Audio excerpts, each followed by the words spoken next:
Oh no. What I do? Game capture.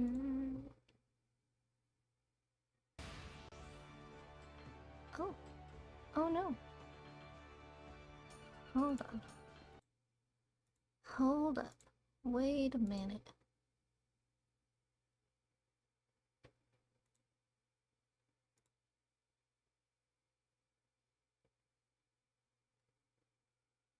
Hold up.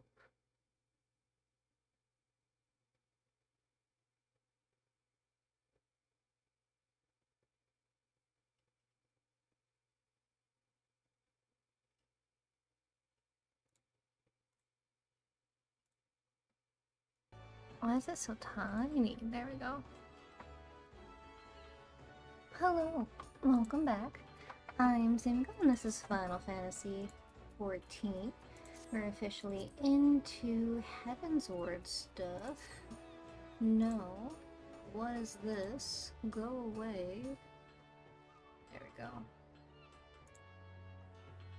Me, my chat.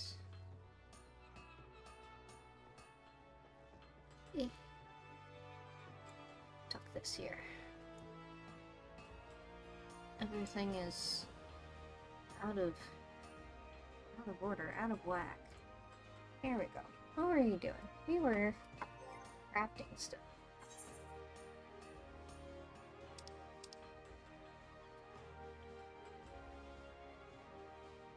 Oh yeah. It's all coming back to me. Let's see. I did not get through all of this like I wanted, but that's okay.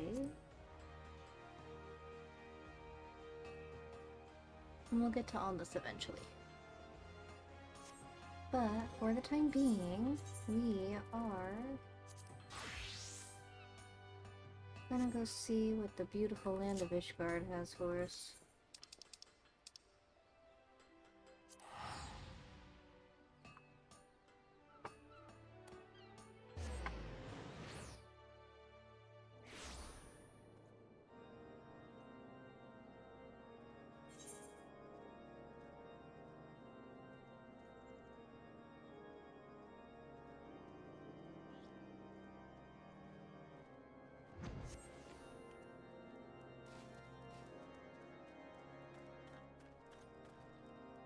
Hello?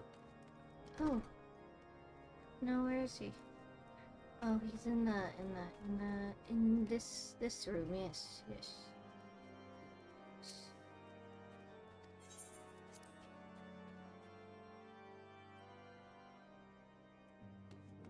Hello, my nymph.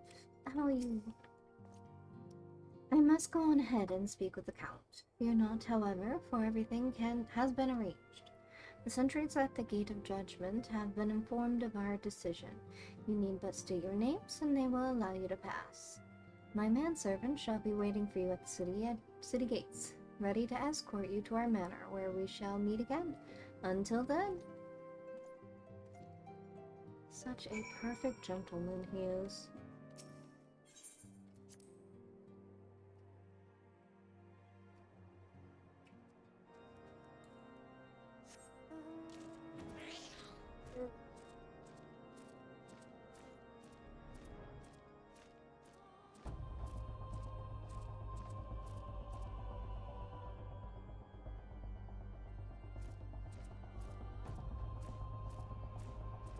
Imagine someone approaching you on a void scent, just like, hey guys, I'm here to be let in.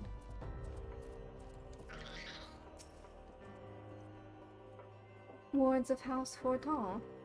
Yes, you may pass. So unhappy about it.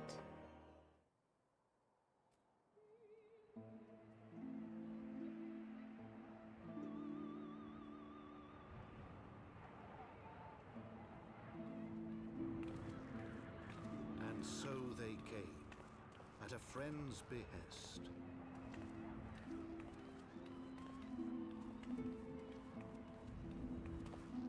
They're both in their winter's best, and I'm just in PJs. Heroes once celebrated as saviors of Eorzea, brought low through treachery, their names blackened with royal blood. With memories of the lost and dreams of redemption, with hope yet in their hearts, they came.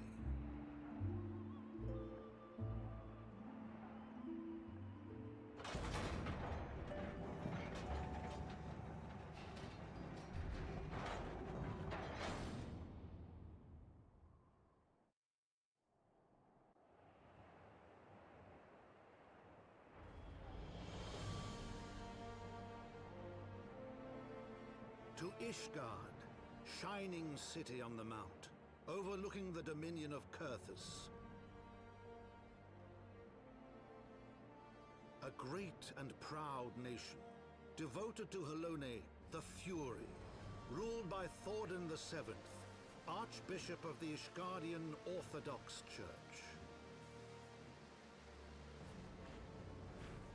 The last bastion of the faith, her walls ever bristling with the sworn swords and spears of her 4 high houses.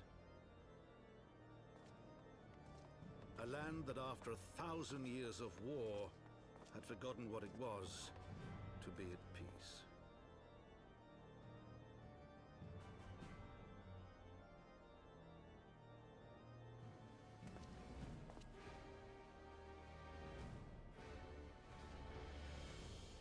Through gates long closed, the warrior of light and her companions passed, entering at last a city whose history was written in blood.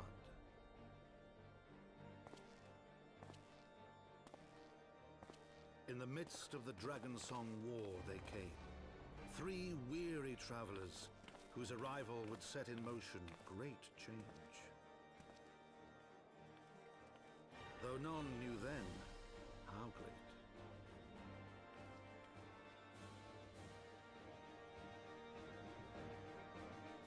The memoirs of Count Edmond de Fortemps, Heavensward. Very fitting.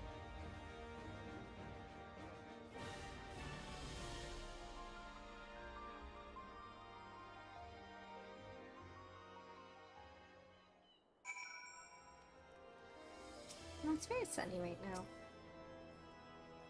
Greetings, Mr. Shikami. On behalf of the House Forton, I bid you welcome to Ishgard. My lord humbly requests your presence at his residence in the Pillars. If you all would come with me.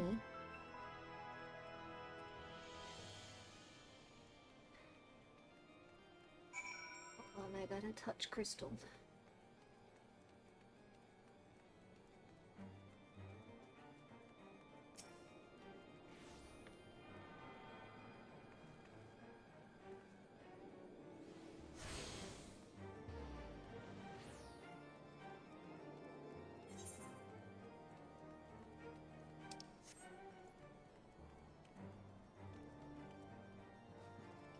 Let me jump. Let me jump.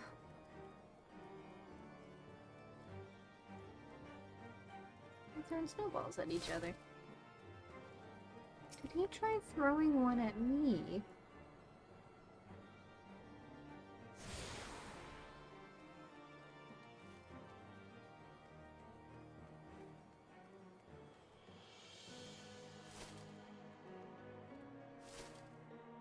He did! That little gremlin.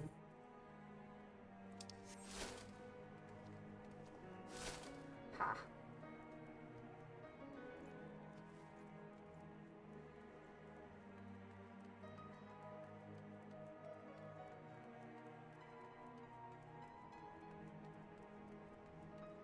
Oh, he's been beheaded.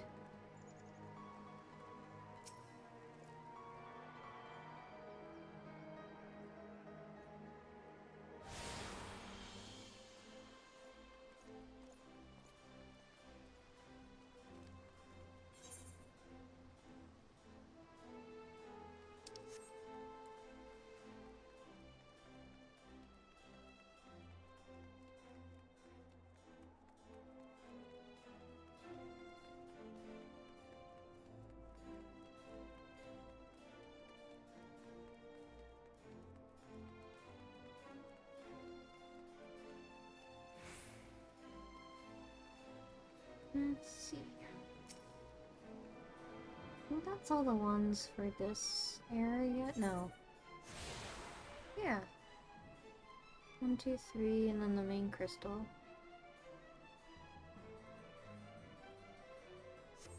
I'll pick that up.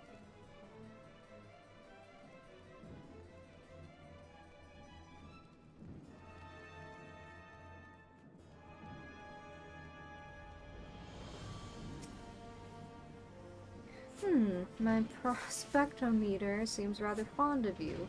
Let's see, shall we? Odd garb, striking presence. Would I be right in assuming that you are one of those adventurous types? Yeah?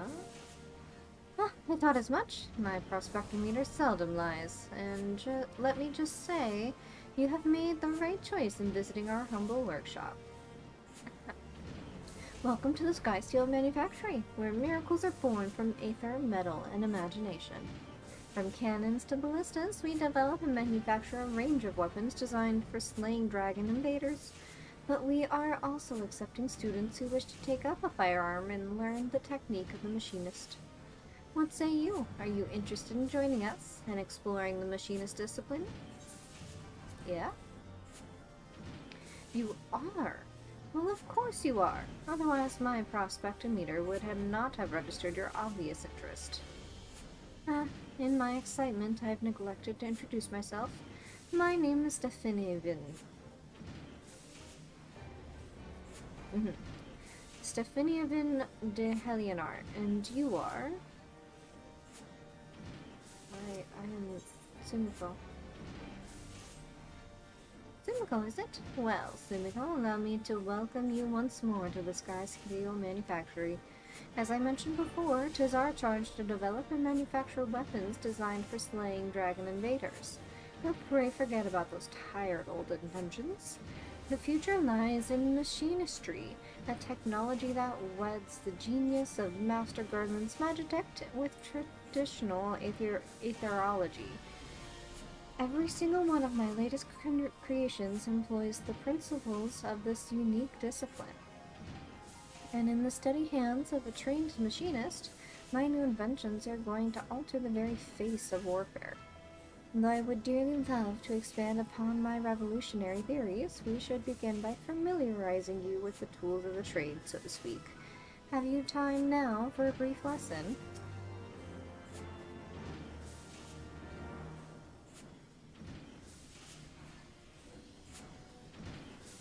Splendid! Now the first thing you must learn is the proper technique for handling a fire. Where in the hell is our master of marksmanship? I swear the man is never about when I need him most. How dreadfully embarrassing. Here, I've mercilessly piqued your interest, and now I must ask you to call again at a later convenience. Mayhap the next time you visit, our instructor will deign to put in an appearance. Then we can outfit you with the equipment necessary to learn basic marksmanship. And I might explain to you the particulars of the machinist's profession. I'm afraid he's gone for good this time, my lordship. Left a letter of resignation at your workbench and all. Oh, she cute. Confound that man. We cannot afford to lose such a pivotal employee at this critical juncture in our growth. Joy, prepare mine accoutrements. I shall drag that scoundrel back by the lapels if need be. But, my lordship, we never even sure of where to start looking. You make a salient point, my dear. My prospectometer points to the land of Lunoska. Yes, I should have realized that he would return to his homeland. Lunoska, my lordship? Are you sure you want to go there? I hear it's a nasty place where folk will clout you across the face as soon as look at you. I must admit it to little familiarity in its environs. Hark, Joy, the prospectometer chirps again. Of course, our aspiring machinist. We shall have the worldly Sumiko here act as our guide. For an explorer who has braved the harshest corners of Eorzea, the wilds of Lunoska must be akin to a garden path. Is that not so? I wouldn't go that far. Now, no false modesty. Whatever knowledge you have of the place must far exceed ours, no matter your protestations.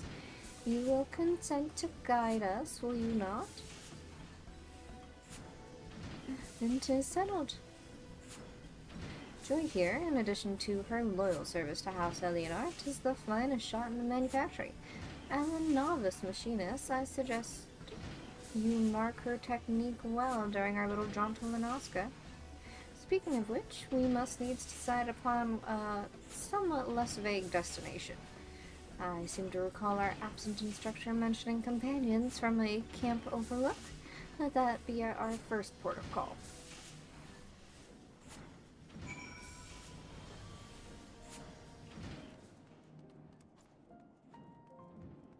We'll go there at some point when we start traveling about again.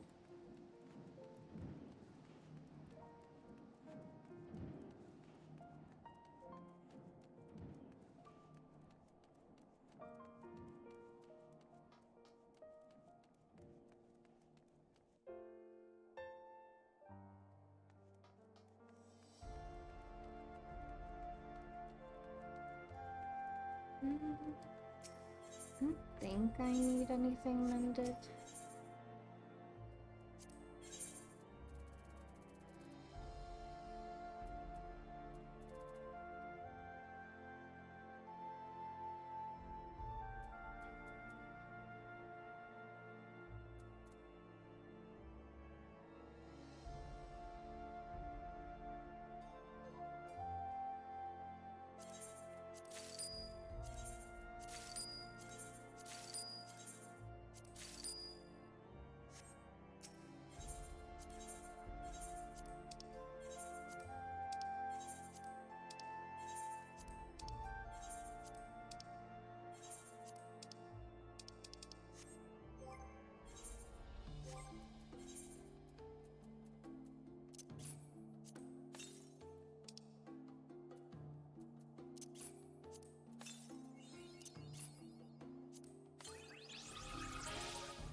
Yeah, they got an achievement. That's nice.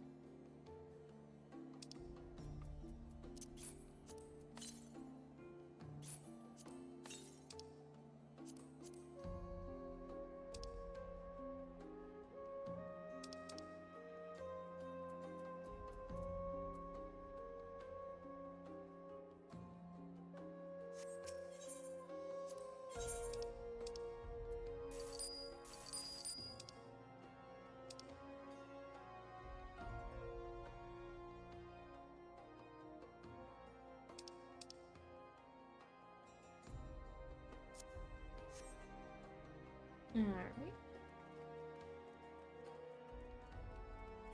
There's a, crystal thingy here.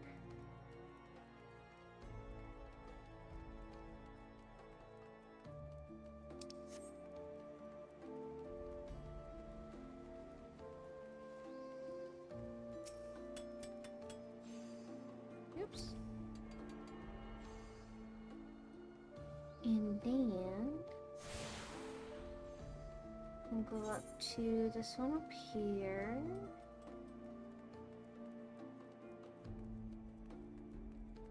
Go around the arc. Snag the Astrologian quest. And then we'll go back down to center.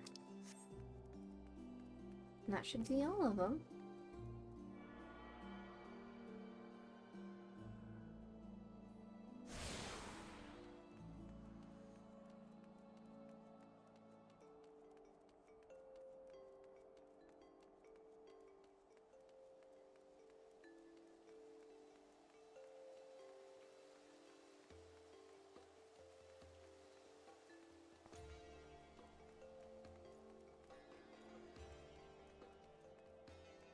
Oh, I have a class quest now. Hehe.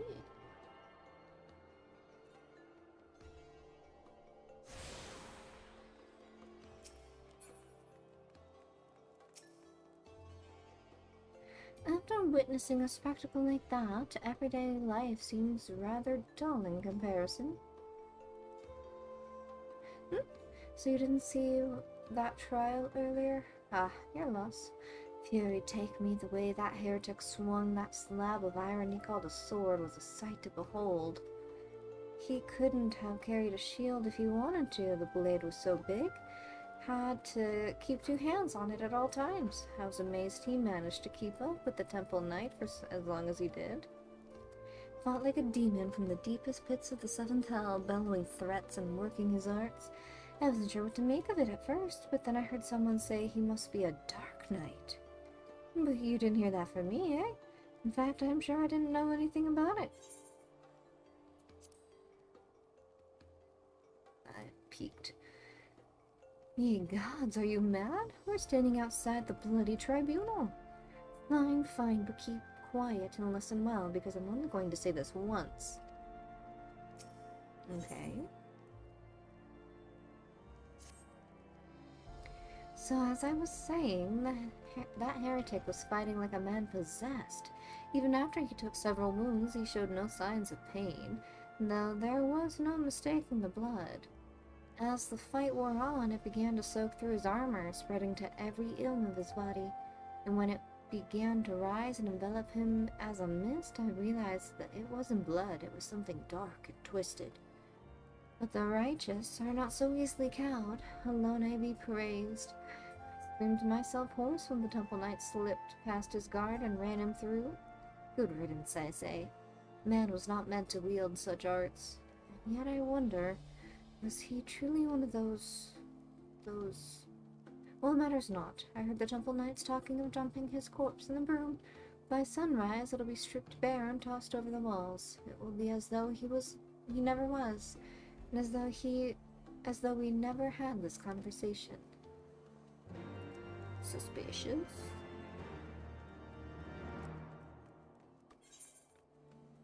Oh, the other one's over there. Okay. I forgot all about Dark Knight. How dare I?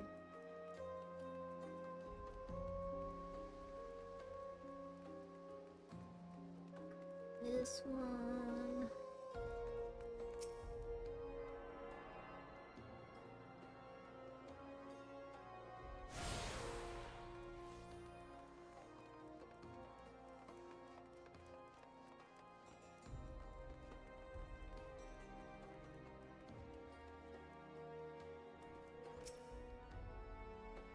Greetings and welcome to the Athenium Astrologium. Astrological? Perhaps you are drawn by fate to this place of learning, or perhaps you wish to know more of fate itself. I wish to know more of fate. Excuse me. Then you were wise to come hither, for in the stars are written the fates of every woman and man on Heidelin. It was there in the stars that I read a woman would call upon the Athenium this very day, a woman who would play an important role in my own life. Ah, but my apologies. Even the most skilled reader cannot scry a name from the heavens. Would you be so kind as to give me yours, so that I might know who it is to be my newest protege? Janaquinard. Demigo. Well, I was not expecting that. But what is a name but an attempt by our begetters to wield power over the lives of their sons or daughters? Lives whose paths have already been foretold, in a sense, that is. My name is Janaquinard of Dorandare, and I am an astrologian for the Holy See. Remember that name, for it shall echo forevermore in the annals of Ishgardian history. Well, it will once I put it there. Once we put it there. What is this robe? Ugh. Give me something cute. Now, where to begin? I suppose I could consult my divining deck for an answer, but that would be too easy now, wouldn't it? Very well, at the beginning it is. Astrology, or the reading of the stars, is a branch of aetheriological science which originated in distant Charlayan. There have been astrologians in Ishgard for thousands of years, but it wasn't until 3 centuries ago in Endwalnau the Younger learned that the movement of the stars could also be used to foresee the movements of the Dravinian horde that the field became popular. Since then, what was once a single science had bifurcated into 2 similar yet ultimately different schools of learning. The Charlayan School of Astrology and the Ishgardian School, the former placing a focus on tapping celestial ether and transforming it into beneficial magics, or astromancy, the latter socializing solely in determining the actions of our dragon enemies to the north. I am a student of the former, the only student of the former here in Ishgard, and have been actively seeking a partner with whom to conduct my research. Let us just say that my fellow astrologians here have been less than approving of my path, and that is simply because they are afraid of what they do not know. Once they do know of how Charlayan astrology can benefit the sea and its soldiers, they will feel foolish for having ever doubted me. Us.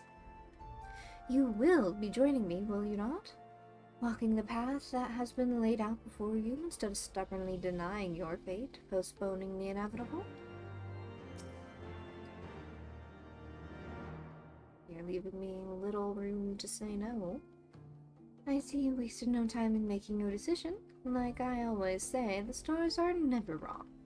Alas, even a lifetime of study and training cannot unlock all the secrets written in those stars. Myself, I have been a student of the astromantic arts for more summers than I can count, and I oft still misread the signs showed to me in the skies, though my readings are far more accurate now than they were when I attended the Athenaeum in Charlayan. Not the Charlayan, mind you, the colony that once thrived in the Dravinian hinterlands. I can recall my time there like it was but yesterday. The first 6 moons, I was not even allowed to touch the deck of 60, let alone conduct a reading with the major arcana. Most of my time was spent in the scriptoriums of transcribing old tomes on astrological fundamentals such as the 6 elemental houses, divine duplicity, class triplicity, house modality and polarity, dignity versus detriment. I abhorred the task and would entirely pester my instructors as to when I might actually be granted the opportunity to weave a spell or perform a reading. It wasn't until the end of the 6th moon that I realized that all those transcribings had prepared me with the essentials I would need to do those very things. The positions of the celestial bodies within the 6 elemental houses and their relation to the major and minor arcana of the deck of 60, therein lie the secrets to tapping the ethereal power locked in the heavens. And soon you too will become privy to these secrets. But not this day. No. I would not have you transcribe musty old tomes like I was once forced to do. No, the task I have for you is much more interesting. You see, I am expecting the arrival of a very important guest. My old mentor from the studium has agreed to make the journey from the old world to Ishgard and speak with the Holy See regarding the implementation of Charlayan astrological techniques in city-state defense. Alas, the professor and his party are now fully 7 days late in arriving, and I have begun to worry for their safety. I should be much obliged, therefore, if you would inquire of the other astrologians here in the Athenaeum if they have heard aught. Why would Lord Jacquinard think I had information on the whereabouts of a handful of unbelievers from across the blood-brine sea? I am an astrologian, not a fortune-teller. I cannot simply look into the stars and scry the location of the Viscount's guests. Unless his guests are dragons, that is. I suppose if anyone knew aught, it would be the observatorium. We here at the Athenaeum, are but students dedicated to research. Those with any influence in our field are assigned to the astroscope.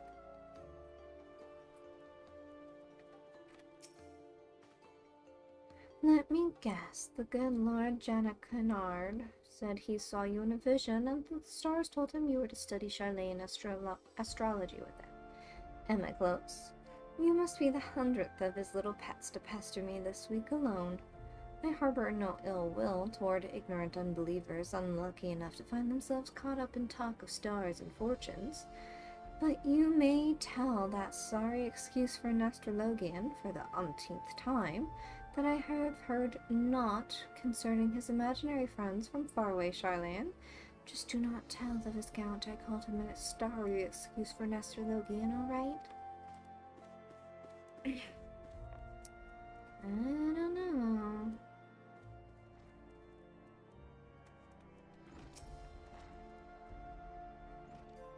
Janet Kennard is still waiting for word of his missing Charlayans instead of actually making an effort to find them, is he? Of course he is. Is it any wonder that in the nearly 15 years since his return from Charlayan, his skills in astromancy has remained unchanged? Any wonder that he has never yet managed to convince a single peer of the value of the Charlayan school? He is a privileged little sprat who spends more time gazing at the stars in young maiden's eyes than actually trying to read the ones above his head. All right. You tell the poor man I just returned from the observatorium, and one night at the communal feasting hall happened to overhear Chief Astrologian for the Mart speaking of one of his age regarding Charlene. He was visibly upset, and I wasn't about to risk my career over something I could care little about. So I merely put my head down and ate my beet soup. That is all I know, and you did not hear it from me. Man, everyone's so mean. Master Furthermore? And I thought this day could not get any worse. Oh no, I'm not suggesting that meeting you in any way has been unfortunate. It's just, it may not be in our best interest to be seen together as of yet. There are certain people in the sea who do not approve of my studies. Couple that with the fact that you're an outsider and an unbeliever, and, well, people may come to the wrong conclusions. We must act with caution until we can prove that our intentions are just and for the good of all Ishgard. So I must ask that you travel to the observatorium alone and meet me there. He must not have a very good reputation. Did I get this one? I think so.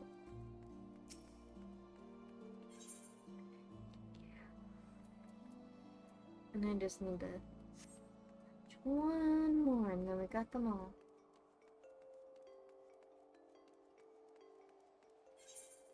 To the landing.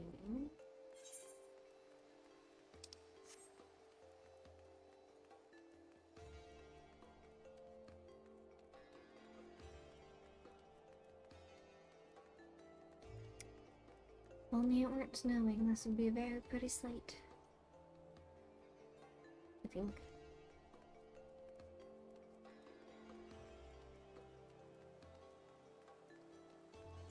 I'll be right back, sirs. And madam. Ma'am? She's not married, so I think it's a ma'am.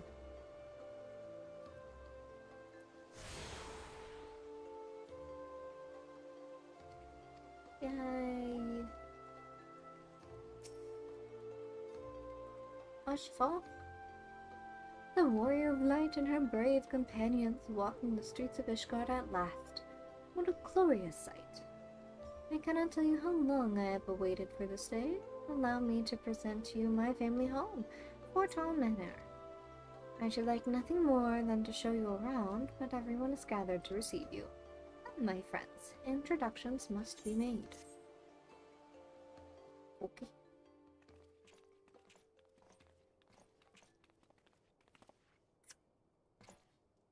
My lord, I have returned with the Scions. I hope your journey was not too taxing.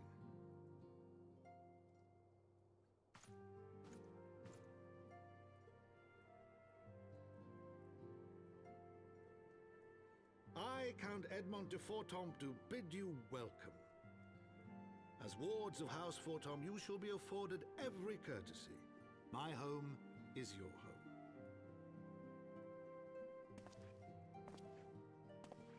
My companions and I are deeply honored, Count Fortomp.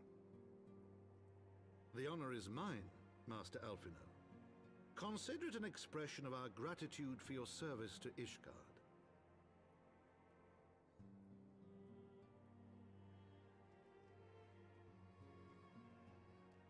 Forgive me, my lord, but are you not concerned? To accept foreign guests at such a juncture, especially ones with our reputation. Do not worry yourself on my account. 'Tis true that Ishgard's first thought has ever been the war effort, hence the closing of our borders. Yet it is in troubled times most of all that men should seek allies, don't you think? Granted, my decision will have raised eyebrows in the vault and in the halls of the other high houses. But so long as you continue with your altruistic endeavors, I doubt my honored peers will feel moved to voice their concerns. Then there is naught to fear. Though our numbers are much reduced, we are no less determined to carry on our work. Full glad am I to hear it. But before you return to your labors, why not take a tour of the city? You would do well, I think, to acquaint yourselves with your new surroundings. After all, you may be here for some time. But I've already toured the city.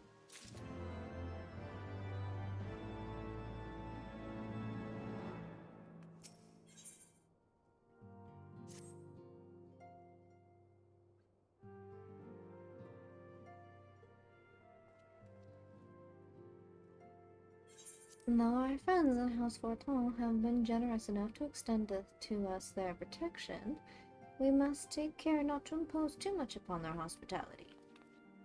It is only proper that we learn about our new home so that we might become more self-sufficient.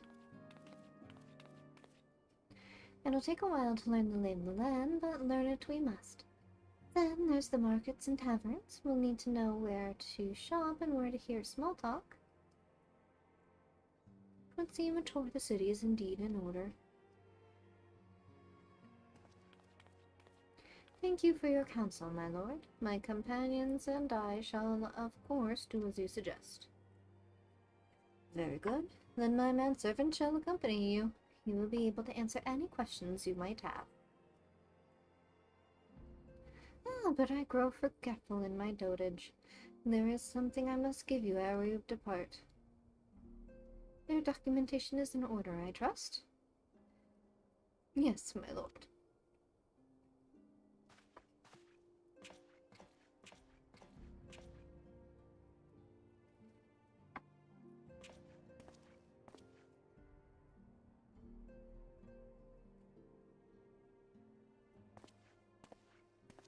Yep.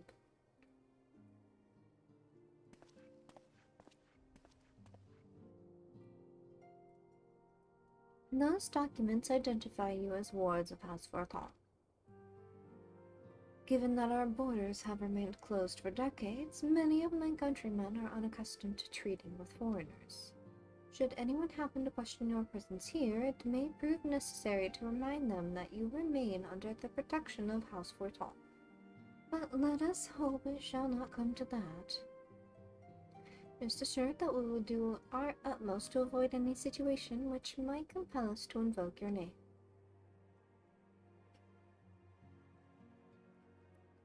Sumiko, Tataru, the city awaits. Let's go!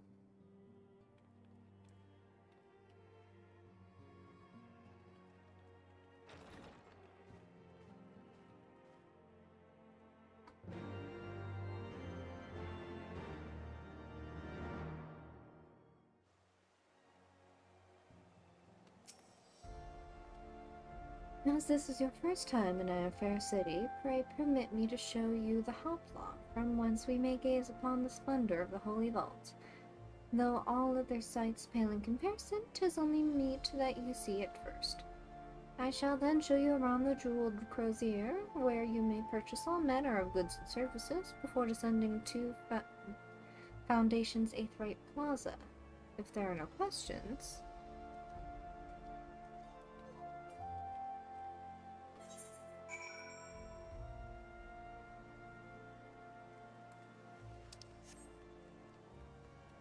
So bousy.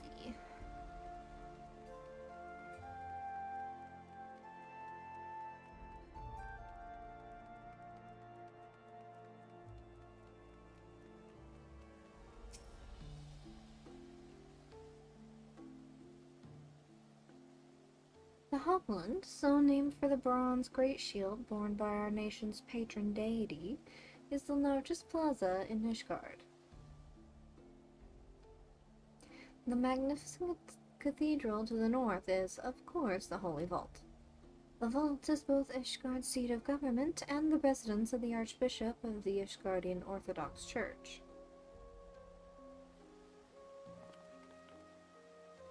Begging your pardon, the statues to the south, they are perchance Thornton's famed Knights 12?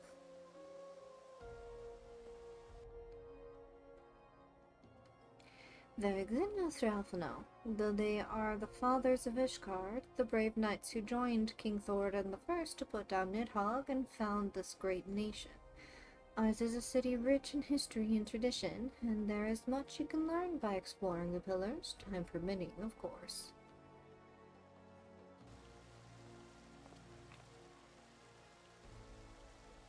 Now then, if you would follow me to the jeweled crozier, I shall introduce you to Mistress Elias, our master of the markets.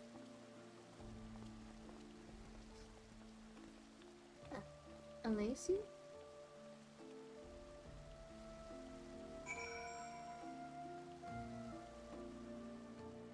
Elise?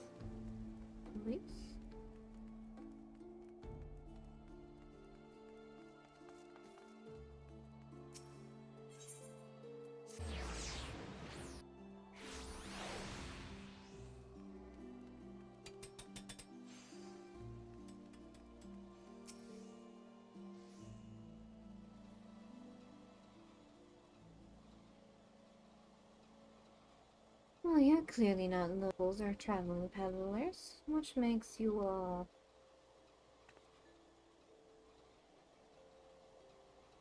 Ah, wards of House Fortal? How very interesting.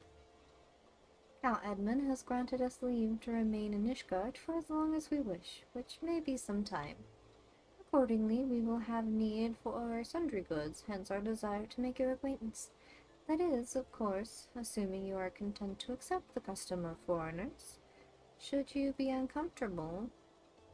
Young sir, we do not discriminate in matters of money. If you have the coin to spend, who are we to refuse it? Weapons, armor, accoutrements, medicines, materials, whatever you desire can be found in the crozier. Our merchants will be more than happy to accommodate you, as you shall soon see. Our next destination is the Aetheryte Plaza and Foundation. If everyone is ready...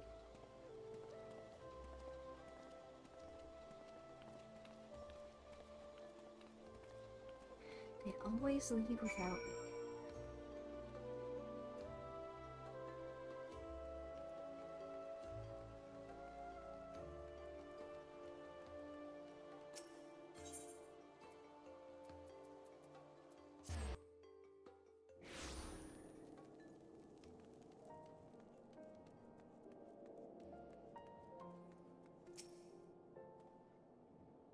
And here we have Foundation's Aetheryte Plaza. If you have yet to attune to the Aetheryte, it would be wise to do so now. I have done so. Ending, maiming, striking, scouting.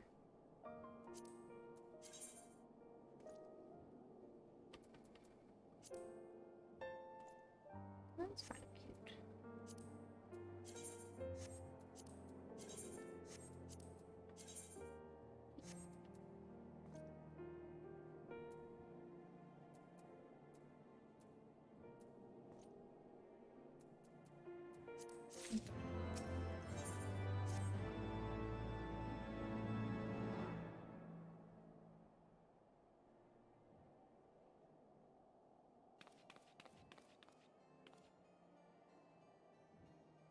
As for our next destination, mayhap we should decide together what else can be found nearby.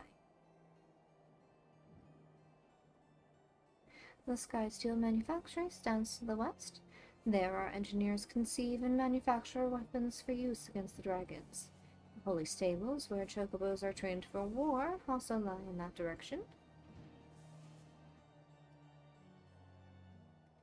To the north and east can be found the congregation of our knights most heavenly, while to the south and east, well, it would be best if you avoided that area.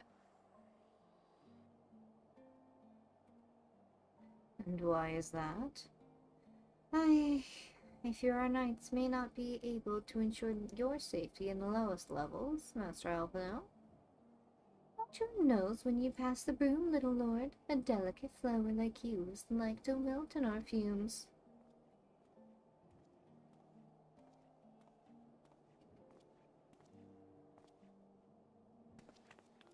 You misjudge me, sir, for I am no lord, but a humble traveler. Come to see the sights, have you? Take a turn down Hopland and go up at the statues? Well, if you've a mind to learn how the better half live, come and have a drink at the Forgotten Knight, if your nursemaid'll let ye.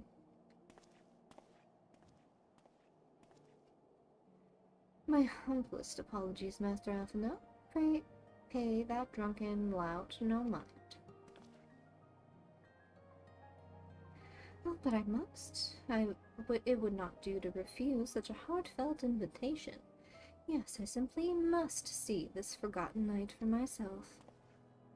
I trust you see the wisdom in this, Sumiko. There are few sources of information more abundant than a bustling local hostelry. Not that I expect to hear any news of our missing comrades just yet. Nevertheless, who can say what we might learn of recent events? Then I'm coming too.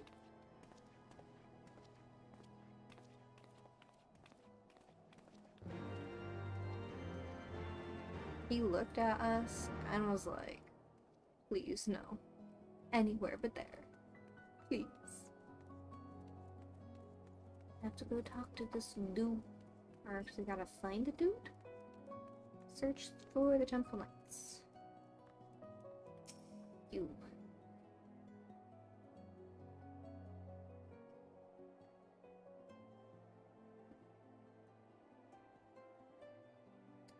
That's more than far enough for charity, and they'll take care of the rest. And mayhap sooner than later. Come on.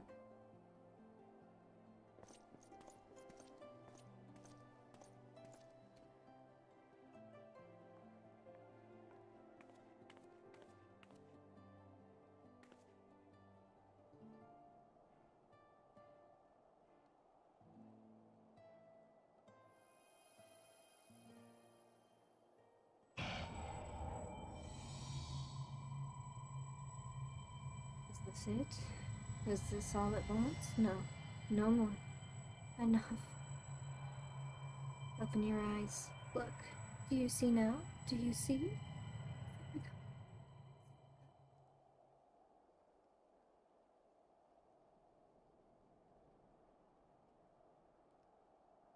Hello?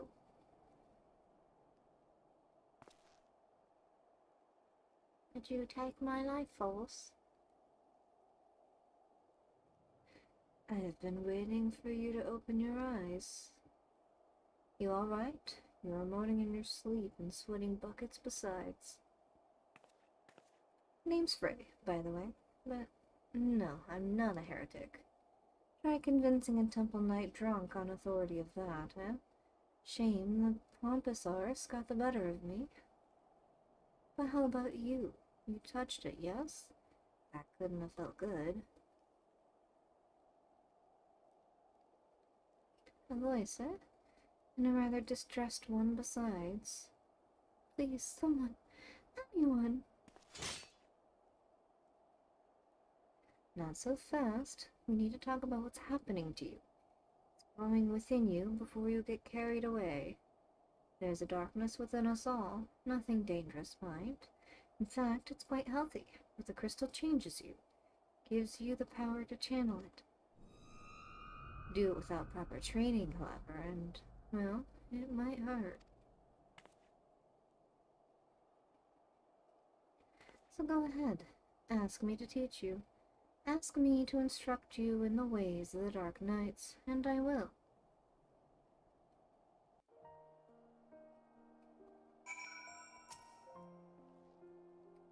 I know you're still worried about that screaming woman, so I will keep this brief. We Dark Knights don't care one whit for prestige or pedigree. We are free to follow our hearts, to defend the weak and punish the guilty as we see fit. The law of the land, the authority of a name, these are tools cowards use to escape harm. We have no need for shields, figurative or literal. Here, my blade is your blade, my soul crystal your crystal. Go on, take them. You'll need them soon enough. Oh, thank you.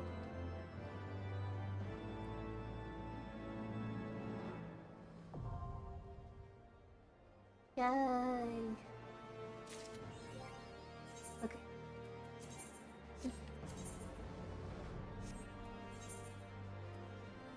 Ooh, I gotta clean this out a little bit.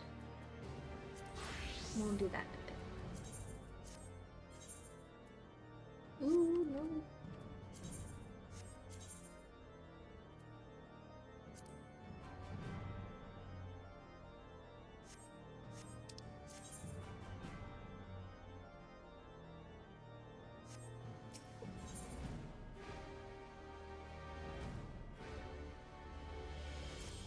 Quick detour. Well, don't you look the part. Ready to harness the darkness within you to set the wrong things right. Now, bear in mind that while the darkness gives you strength, that strength comes at a cost. That is but one sacrifice, though, and justice demands many. Say a man, a venerable, untouchable man, harms a child in unspeakable ways. He strides through the hopalong, secure in the knowledge that he is beyond punishment. But for one who cuts down that vile beast as he flaunts his freedom, who knows how many others will suffer? Such was the dilemma faced by a goodly knight long ago. He knew that he would be stripped of his titles and denounced for the deed. The threshold we refuse to cross is a line we draw for ourselves. We fear the consequences, and people suffer for our indecision. Everyone who held that crystal came to conquer that fear, and became who they wanted to be. That night was the first. Will you be the next? Think on that while we look into the commotion down below.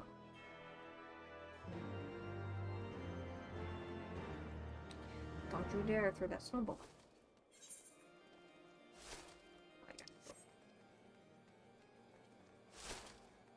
Or here.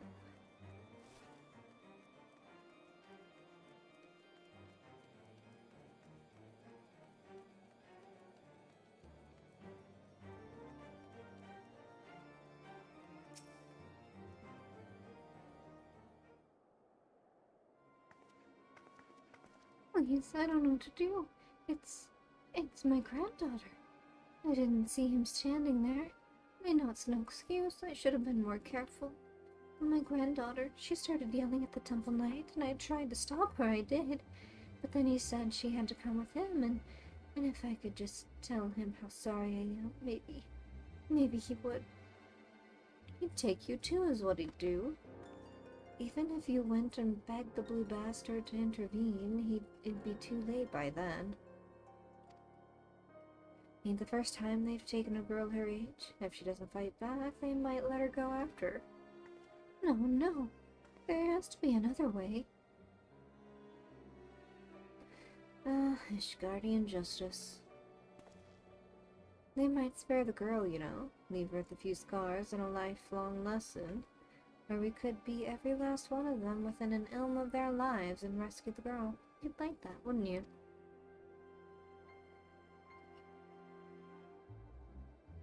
I knew you would. Everything's going to be alright, madam. And when I'm through with those knights, they will not dare trouble you ever again. Oh, thank you.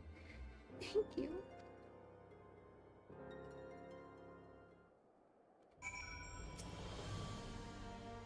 Assuming they didn't just drag her into an alley, they've taken her either to the congregation or the tribunal.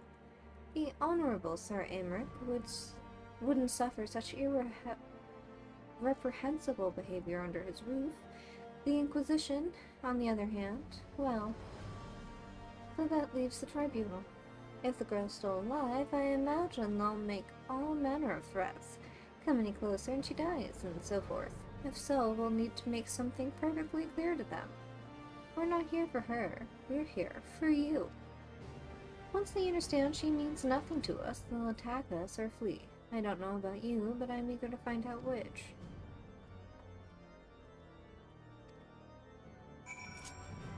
Alright. Let us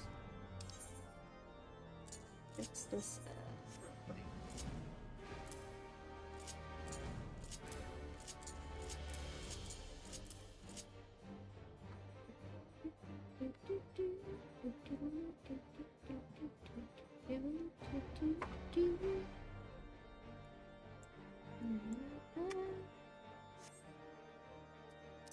This goes here, that goes here, this goes here,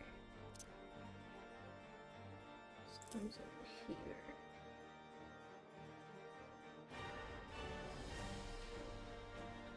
That's the AoE, keep that there. Grit is the...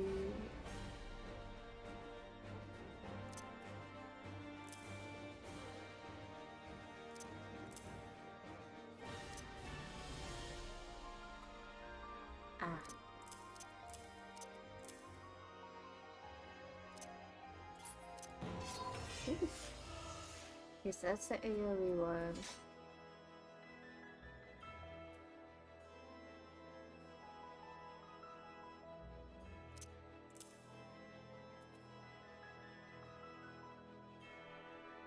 Bingo.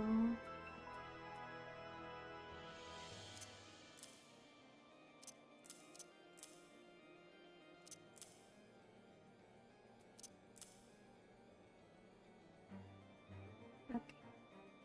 That feels right.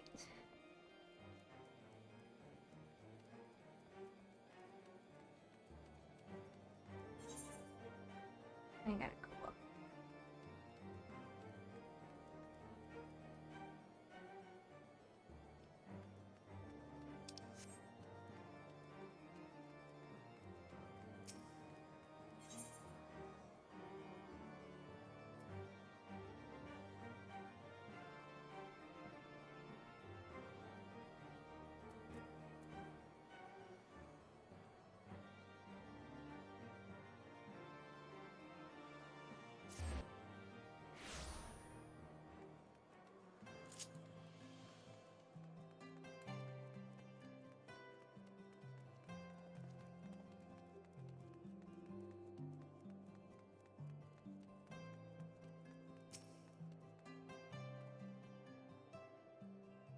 Just the one sword between the two of us, I'm afraid. You keep it. I dare say it fits rather snugly in your hands. But don't worry about me. I'll do my part to keep you on your feet. Now, should things turn violent, as I expect they shall, you may need to tap into your dark side to survive. It's not unlike drawing upon your own aether to weave magic. Fear and pain, rage, and that which lies in the deepest depths of your soul makes for a potent fuel. But be warned, burn too much and too quickly, and you risk being consumed. Do not worry, Zimko. The first step over the threshold is always the hardest. Hello, welcome. I just noticed your message. Ah, yes, I should have known you'd do that. Right then, let's find the girl.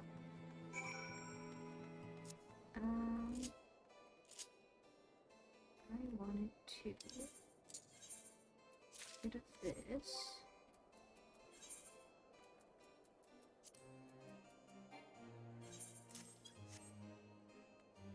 And put all things to right.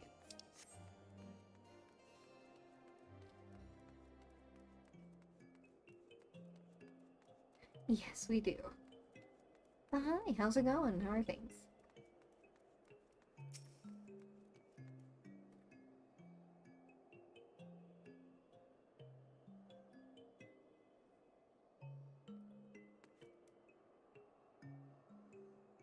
I don't quite like this face.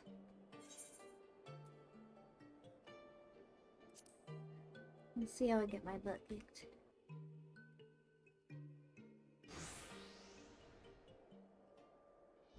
Damn it, girl, you're only making it worse for yourself.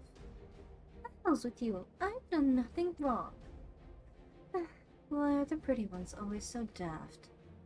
I had a kill for every time I had to kill an unrepentant bastard like you. What the? Are you threatening a temple knight? Oh, you're very clever. Yes, I am. Now let her go. Enough of this. With me, girl, now. One more word of protest and I'll toss your grandmother into a cell to rot. You three, seize this imbecile.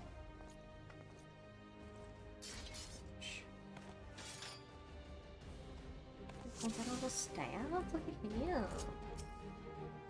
Over this one.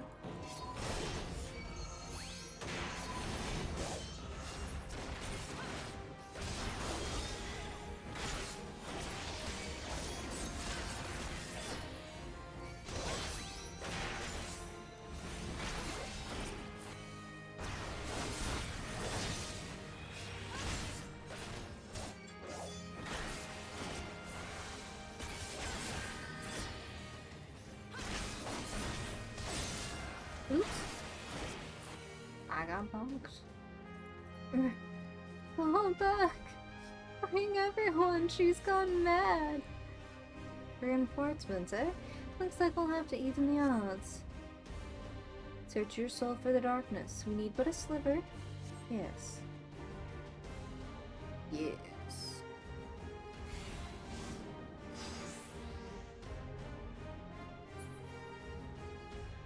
DC Tsunko, the flames beckon. Immerse yourself in the flames and ignite the darkness within. Ooh. Just so, as it burns hotter, so too does your soul. But drink not too deep, lest the flames consume you. Is that too much?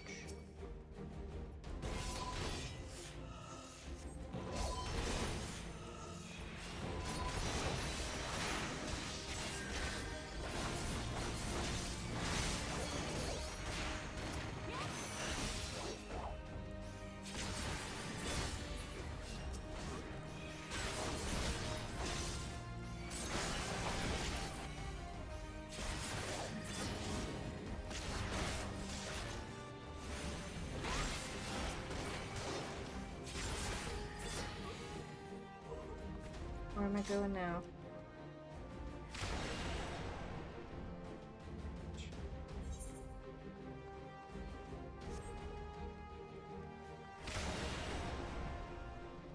Not there, I guess.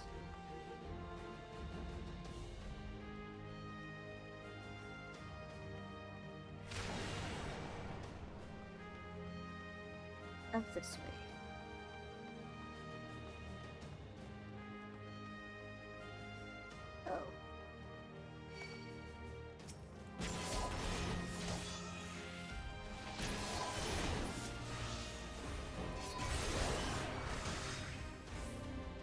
I think I failed.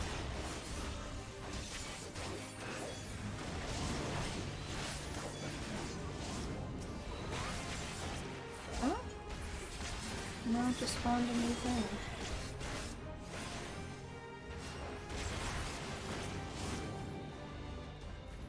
We're going in here. Yes.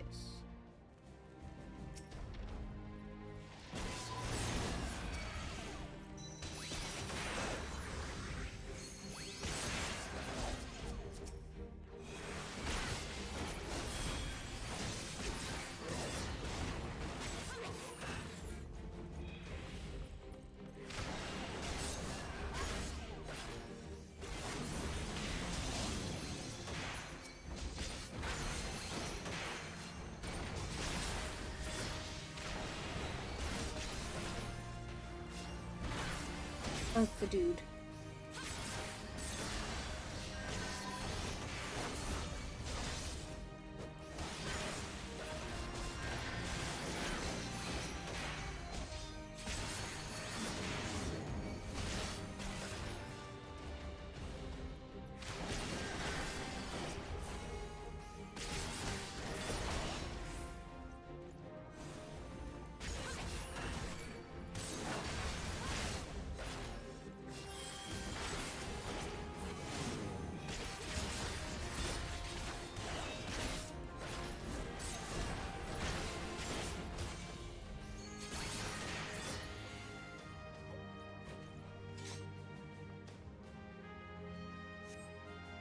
Ooh, that is dark.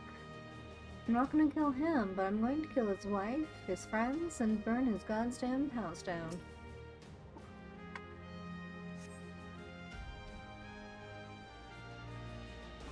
But thank you. Those of you who yet live, remember this honor, and know that should you speak of it, you shall be visited upon you again 100-fold. Going back to... yeah.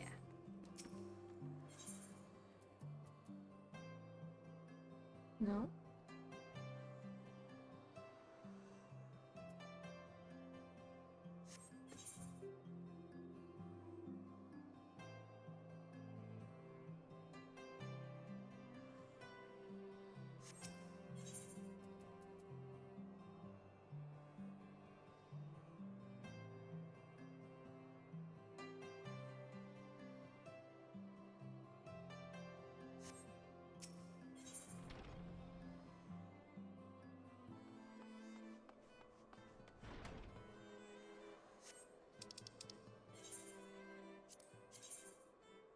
Oh.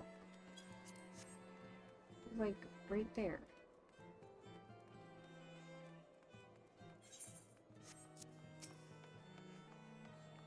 I don't know what to say, miss. Thank you. Thank you. I got a little carried away earlier. It's just that when I saw how they were treating my grandmother, I had to say something and... What? No one screamed your name? My grandmother called out just the once, but that was it. Speaking of which, I should hurry back. I suppose I ought to say that I'm sorry for what I did, but I'm not. Those knights had it coming. Alone, bless you for what you did.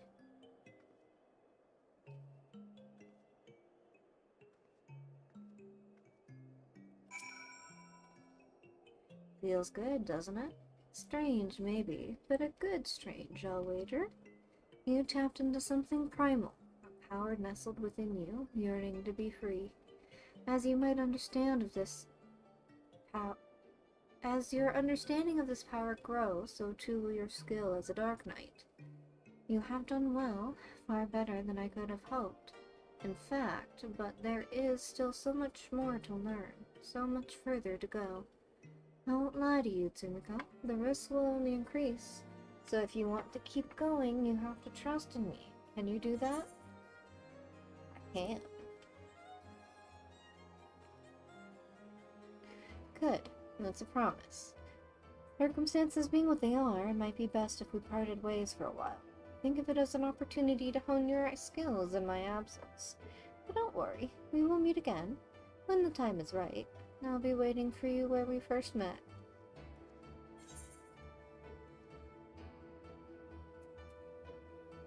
There it is.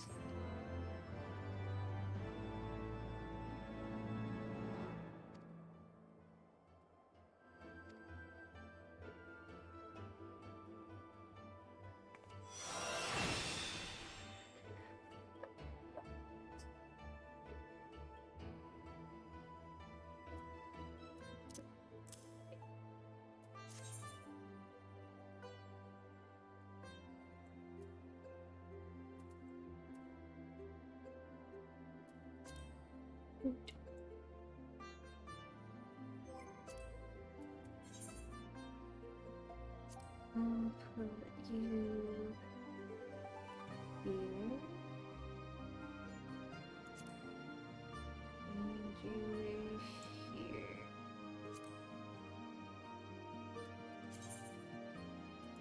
Okay. Save. Keep them out of the way a little bit. Alright.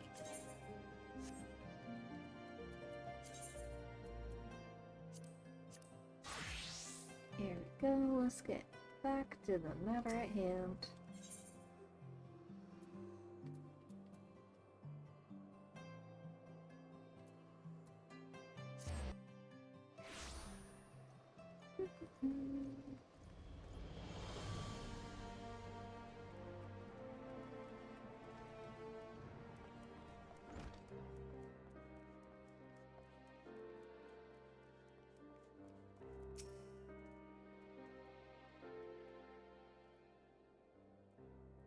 Must say, this is rather unusual. Not just one, but a whole party of fresh new faces in my tavern.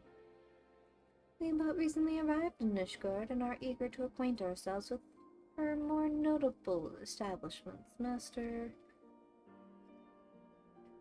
Gibberlon. Just Gibberlon will do, and I'm flattered you think so highly of my establishment. Can't promise it'll live up to your expectations, but if it's decent food and drink you're after, you could do much worse. Judging by the number of customers I see, I suspect your fare is rather more than decent. Speaking of your clientele, I could not help but note a difference between those who frequent the upper and lower floors. Spotted that, did you? Aye, up here you'll find peddlers, porters, off-duty knights, and so forth dropping in on their way to or from somewhere else. Regulars maybe, but not locals. Folks from the Broom, they tend to congregate downstairs, where we offer a menu more suited to their tastes. Cheaper meals, stronger spirits, all quality mind, but not the sort of stuff I'd recommend to yourselves. You speak of the lowest levels, yes? Why do they call them the Broom, if I may ask? 'Cause when the weather's foul and the broom rolls in thick, it's the poor sods living at the bottom who have to deal with it. I see. And it's not just the weather. When the Wervins broke through the wards and started tearing up the city, it was the Broom that got the worst of it, while the Pillars enjoyed the protection of the high houses and the temple knights. More than a few people are still sore about that mind, which is why, considering your present company, I'd recommend you keep your wits about you if you mean to go below. And something sharp in your boot, just to be sure. I shall take your words to heart, sir. Master Alphino, I think it would be best if we return to the Fortall Manor. You go on ahead without me. I'm staying for a drink or two. Mrs. Chartreau, I'm afraid that is out of the question. My lord the Count would never forgive me if I abandoned one of his charges in such a place, least of all a maiden. What are you up to, Tataru? Look around, Alphino. This tavern is full of people whose business regularly takes them beyond the gates of judgment. With friends like that, I could practically live here and wait for the newest gossip to come to me. Indeed, but will you be safe here on your own? Yes. Do you know how often I looked after the Waking Sands and the Rising Stones by myself? By hunting ill for every unwelcome color I've driven away, I'd be rich beyond my wildest dreams. I'll be fine. Not that I doubt the lady's knack for fending off unwanted advances, but I'll be damned if I'm going to let anyone lay an unwelcome hand on a patron in my establishment. That settles it then. Tataru, Sumiko and I shall return to the manor for now. Contact me by Link Pearl if you require assistance. I will.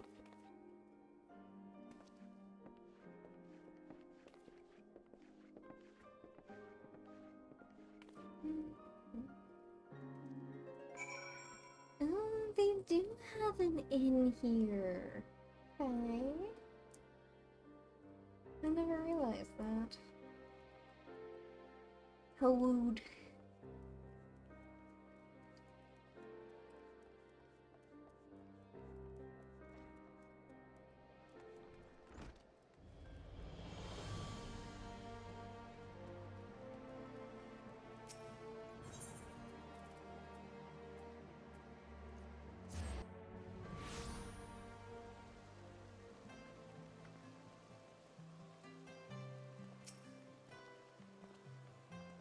Welcome, Mistress Shikami. Shall I show you inside the manor? Yes. Yes, please.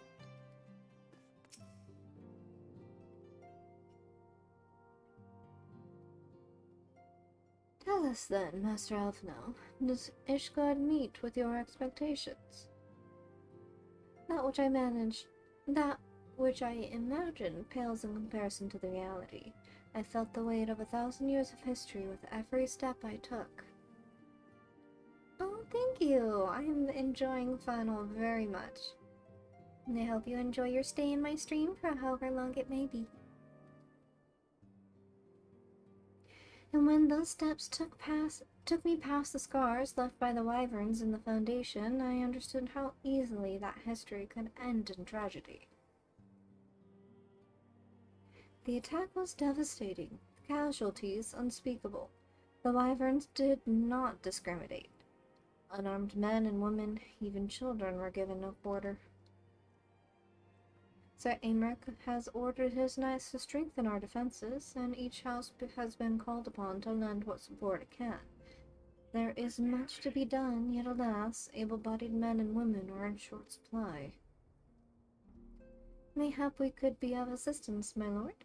After all you have done for us, we would welcome any opportunity to repay your kindness.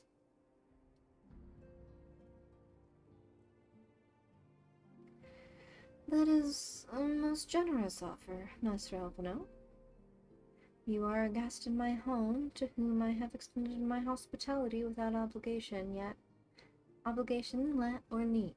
Nevertheless, Ishgard's need is great, and if you are willing to aid in our cause, we cannot well refuse. Good. What would you ask of us? From what I have heard, you are an intelligent and persuasive young man. Such qualities may prove most useful to us in our efforts to secure provisions from foreign sources, identifying trustworthy suppliers, brokering contracts, and so on.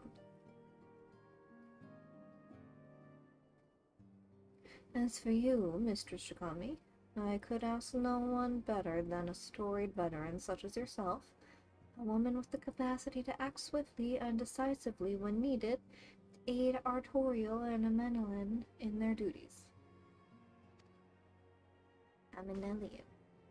I beg your pardon.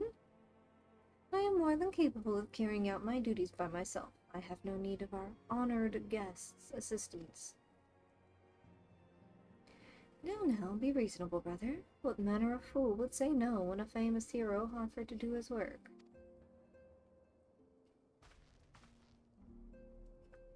Hold your tongues, by the Fury. The two of you will conduct yourselves with dignity befitting your station and show Mistress Shikami the respect she deserves. This is the woman who slew Gaius von Belsar, some half-dozen primals besides. She is not here to steal your glory or serve as your errand girl. If you can pardon them their impropriety, Mistress Shikami, I should be much obliged if you would lend my sons a helping hand. My thanks. Fury willing, they may even learn something from you.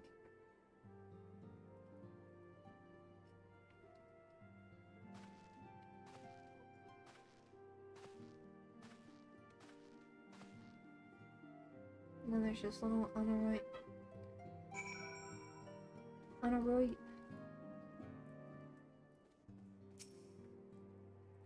It would seem we shall not want for employment over the coming days, though that was never in doubt. Our host's initial reluctance to accept our offer of aid was solely for appearance's sake. In truth, he is glad of this opportunity to put us to work. By granting us patronage, House Fortin has taken a tremendous risk. Until we demonstrate our worth to Ishgard at large, the Count will face considerable opposition from his peers in matters great and small. And so he would have us publicly serve Ishgard, while simultaneously keeping his sons in check. 'Tis an arrangement we may benefit from in unexpected ways. My own duties may feasibly bring me into contact with people who know something of our missing comrades. And as you go about helping our two lords with their various responsibilities, you will inevitably make new acquaintances in Ishgard. Mayhap even new allies. Yes, the more I think on it, the more confident I am that by furthering their goals, we shall further our own. What? What? Oh, hell no.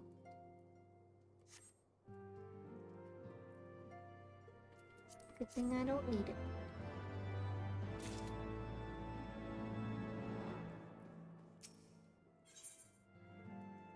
I'm in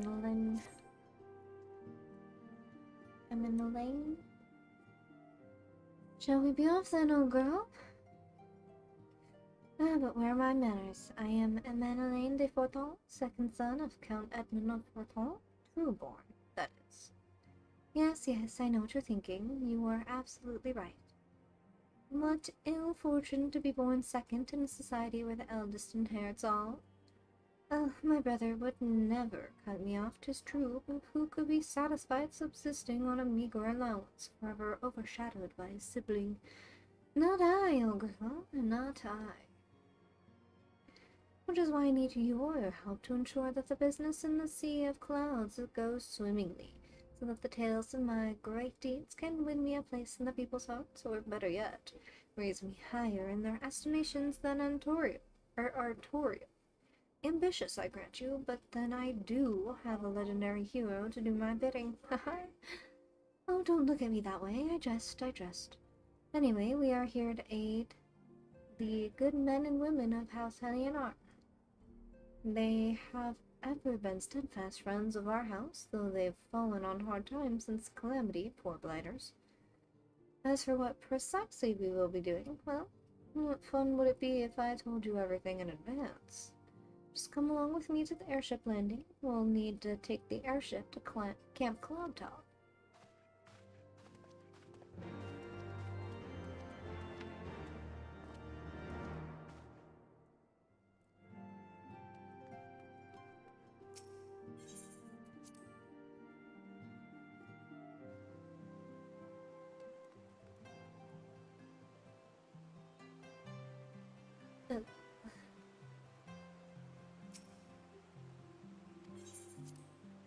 Oh, do I still have to accept?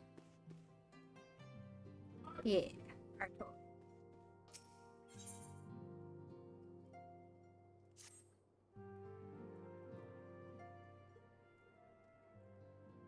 Let us begin anew, Mr. Shikami. I am Sir Artorial de Forton, eldest son of Count Edmund de Forton. You will forgive me my outburst, I hope. I meant no disrespect. I merely consider myself equal to the duties entrusted to me, unlike some. Ashval has spoken of you often. Yes, that's our sweet boy. You're even half the woman he claims. I shall be glad to have you by my side. The matter at hand, then, we will be assisting my esteemed compatriots of House Durandare and these male. It's gonna go Zaymail. You're aware of our friendly rivalry, I take it. I will, suffice it to say, the prospect of assisting said houses does not fill me with joy. However, it is the will of the Holy See that we set aside our differences at that crucial juncture. This crucial juncture. But we shall speak more of that anon. First, we must secure transportation to Falcon's Nest. Let us make for the chocobo stables in Foundation.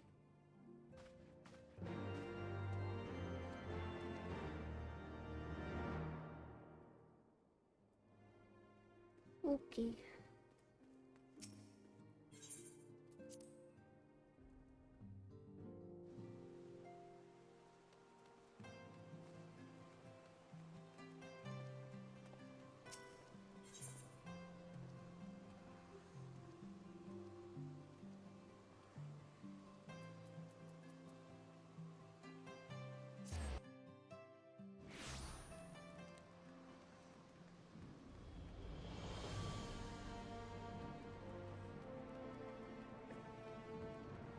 Sorry, I just hear my husband groaning like an old man in the background.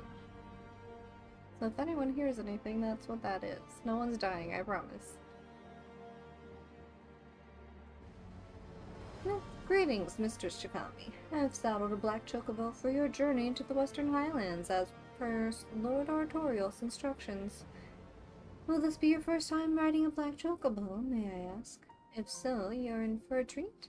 I dare say you know, this particular breed can fly. Given the right conditions, they can carry you quite high, too, even over Snowcloak. You needn't worry about directing the bird, of course. Like all porters, she's trained to carry you on to your destination all by herself. So just relax and enjoy the view. Be sure not to relax your grip, will you? 2 hands on the reins at all times, if you please. Blackbird. Blackbird.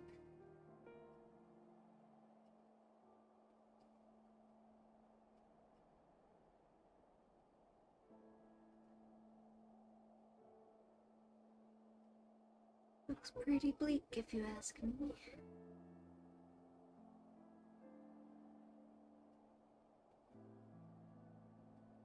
To the frozen wastes of the Western Highlands, once verdant tracts made pallid by the calamity.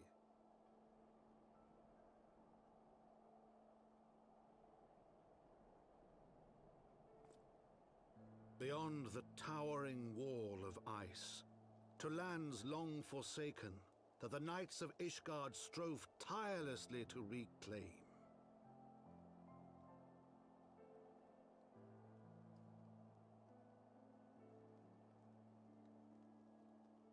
To the hamlet of Falcon's Nest, once abandoned, now freed of its pall of snow and ash, she came.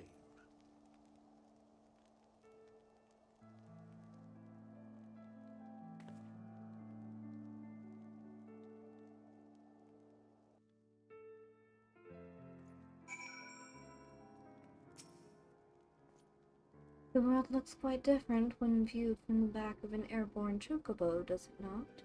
I still find the experience strangely liberating. To business. Sir Redwald is in charge here. He should be expecting us.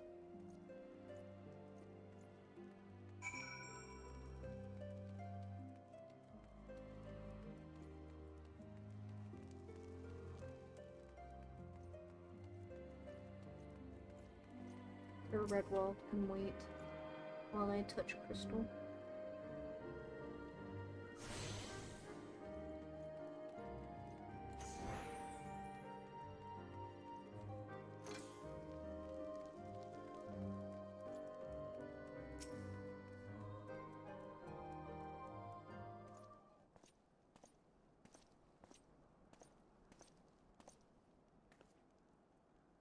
It has been far, far too long, Lord Artorial.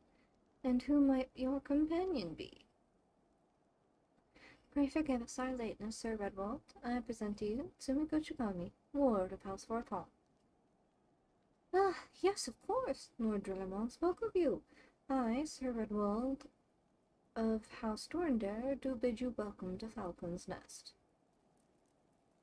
We are both eager to contribute to the settlement's restoration. How may we be of service?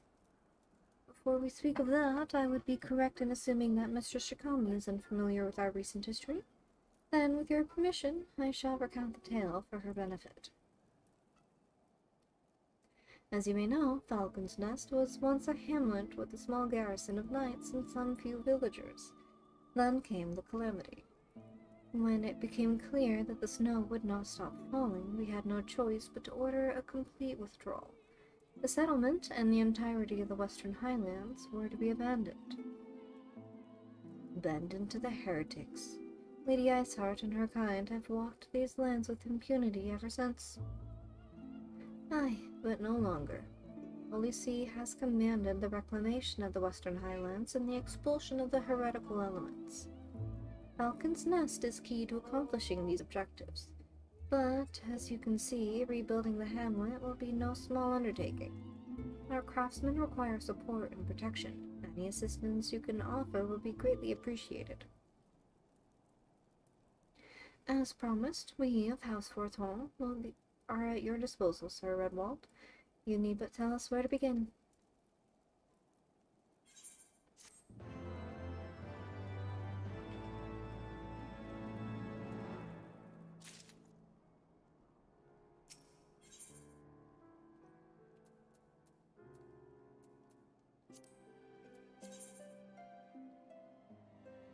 Could be worse. Give it that.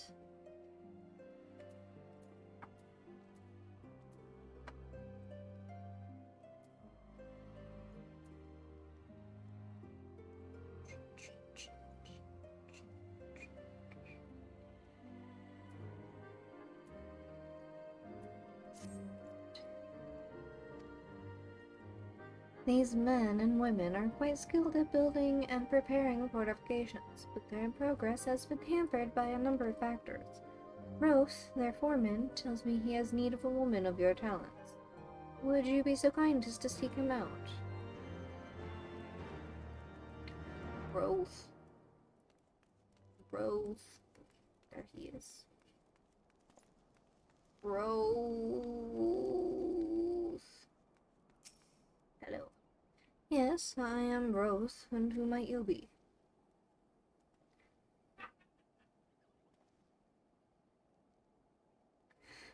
The promised help. Glad to have you aboard. I've the honor of overseeing this fine mess you see before you. Sent me over on one of them blackbirds, same as you, to build and mend and tell others how to build and mend, but fear would take me this ice. It's bloody unnatural how fast it forms. It's icicle sprites, I tell you. Icicle sprites. Mark my words, there's pockets of them here and there just waiting for me to turn my back so they can sneak out and do their dirty work. So I need you to search the hamlet and put an end to it. If you stand watch long enough, you're sure to find them. I got you.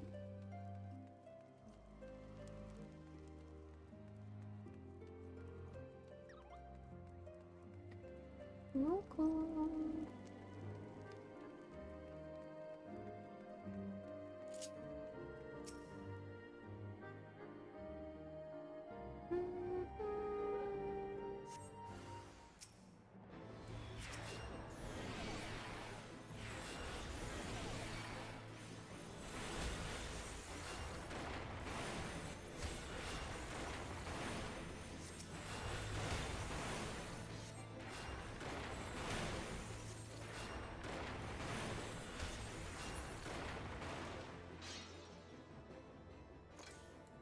Alright, so that's one.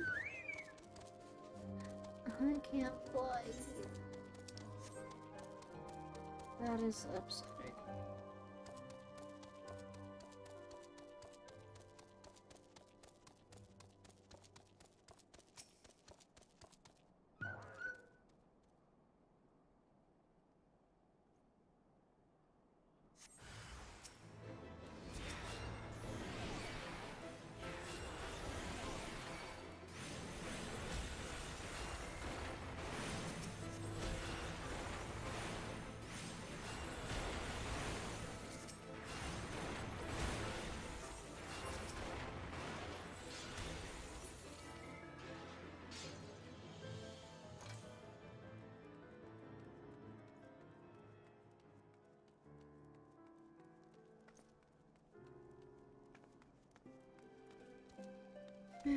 Where is the last one?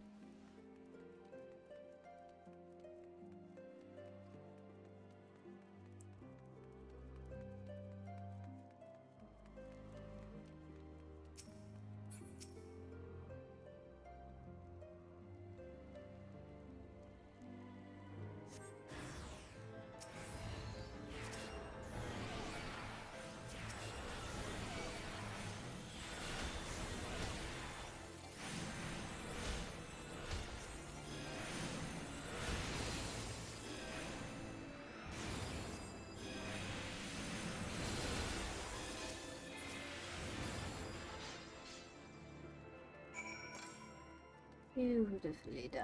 I do say so myself.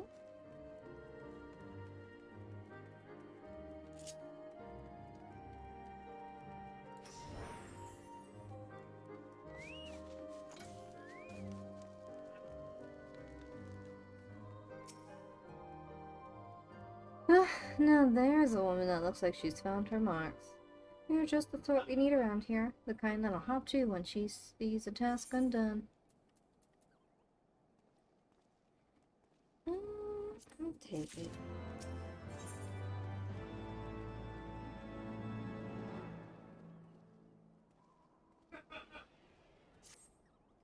You're a dab handcraft at Warcraft. You're a dab hand at Warcraft, I can tell. Not that I've seen any skill at arms to speak of mine, but it doesn't take an expert to recognize expertise. Be a waste to keep you to myself when there's others out. what need help, same as me. So if you're keen to keep on doing what you've done, I'd ask that you head north to the pike. The bloody huge statue out in the waste, if you've never been. Mason, by the name of Theriamon, is out there attending to the thing. Good man, Theriamon, but I reckon he's taken on too much work for one. Might be there's something you can do for him. Yeah, let's go see. Oop.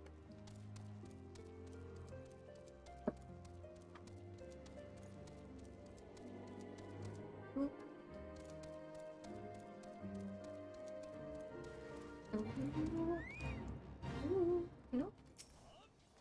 Get it.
I moved out of the way. What?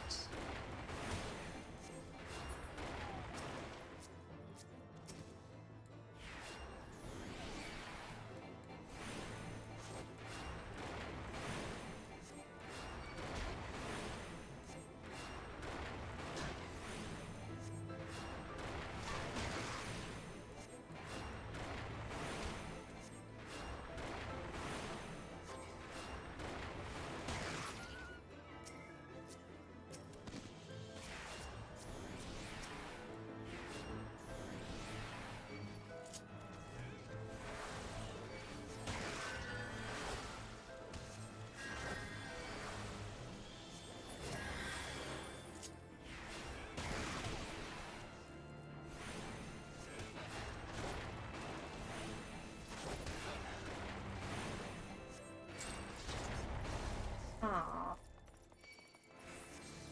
Got some points. Good enough for me, I suppose.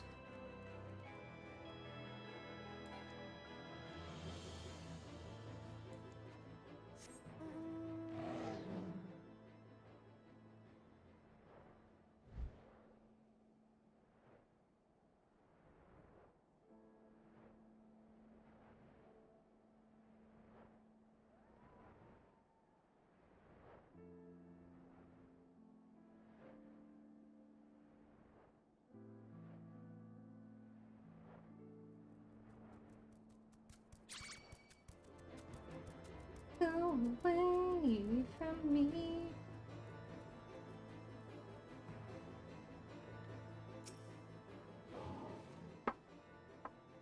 Hail to you, traveler. What brings you out this way? Foreman Roth bid you assist me? Well, far be it from me to turn down a helping hand. I've been tasked with the restoration of this sculpture. 5 years of neglect have not been kind, to say the least. Fortunately, I've just the thing for it. Rather, those deep eyes have it. If you could slay 3 and bring me their bristles, I would be in your debt.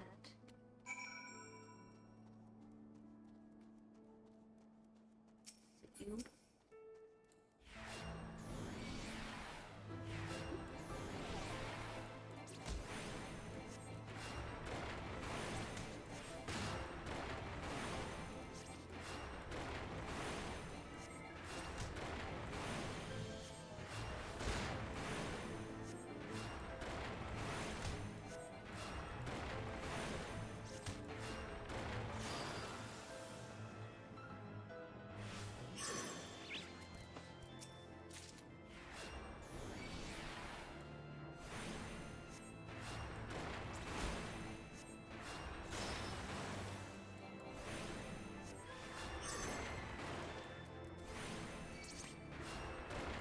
Things are so ugly.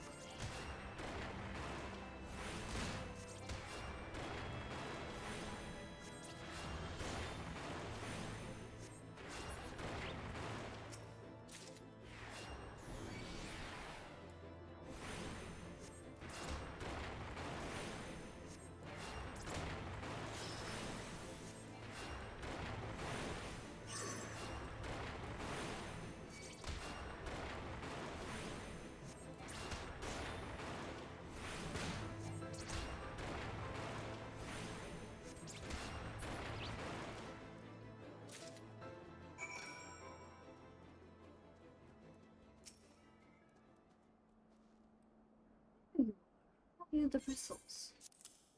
Don't look like bristles, but here you go. Feel how coarse that is? That's why they're perfect for scrubbing the soot from the statue. Beautiful, isn't it? Spitting image of Praldoth, the first of the Azure Dragoons and one of Ishgard's founding fathers. The symbol of everything the Dravinians despise, which is why they've taken to searing it with dragonfire every time they pass by. But no longer will we suffer this desecration of our nation's hero. Soon the statue will be as it once was, a proud, shining testament to the determination of Ishgard and a message to the heretics that we have returned. The work may be hard with the conditions harsh, but as a proud Ishgardian, I could ask for no greater honor.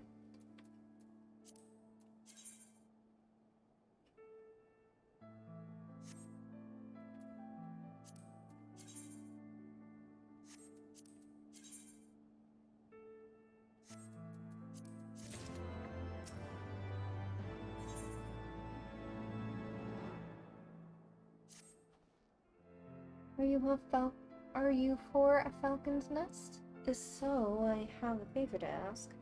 There's a knight, Sir Isildur, stationed at the anvil to the west of here. She's always treated me with kindness and respect, more than I deserve, to be honest. Anyway, while you were away, she came through on patrol, and I think she might have left a package behind. It's a bit of a detour, but would you mind returning it to her? My thanks to you, friend.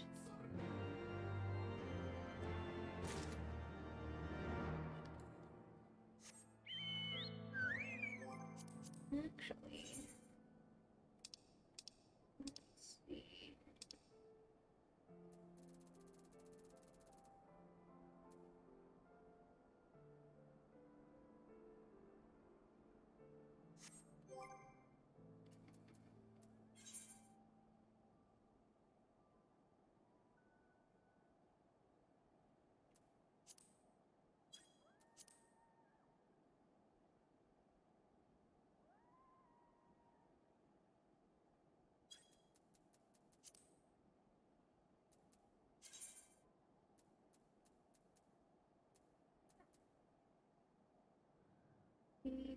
Oh, I need to do my class quest.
We had a long way to go.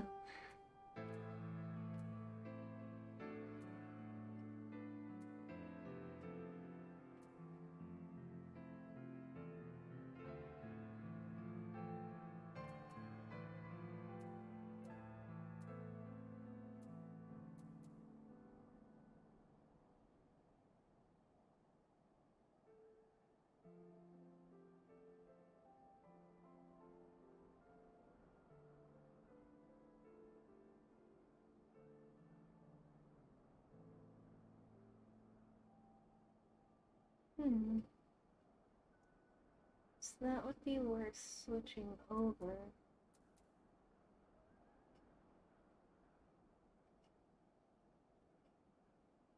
And where do I get Sacred Site?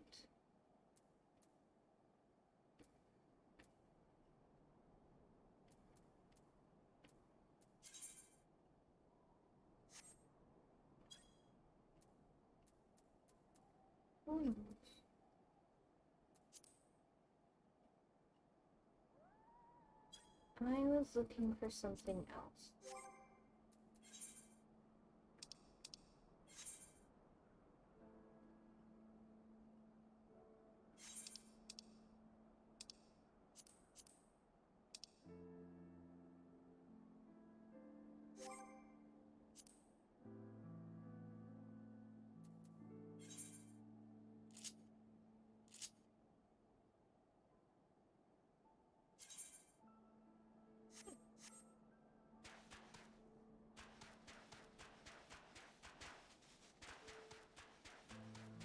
I was looking for the Aether Compass, but I don't have it yet, which makes sense.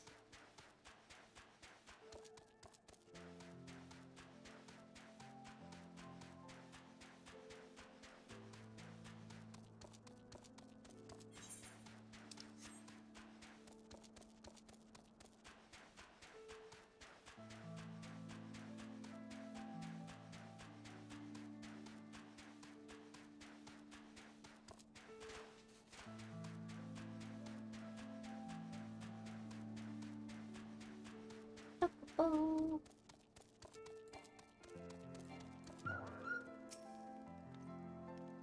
What's that? A package? I haven't the foggiest what you're talking about.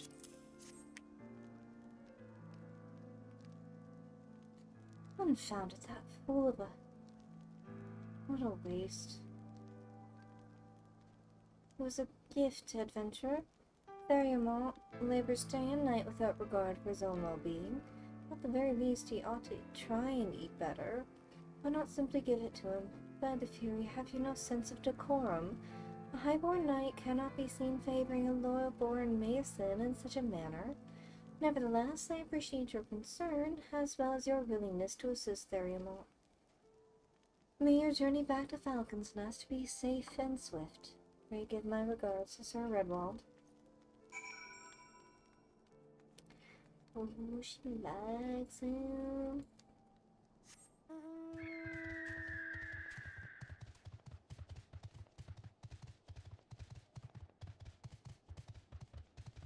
Yeah.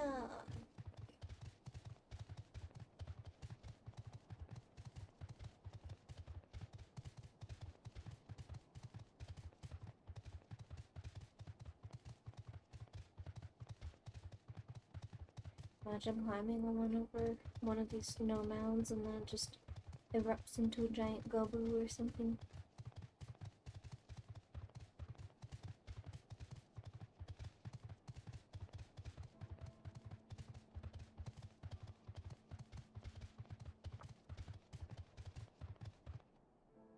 Am I still on the fritz?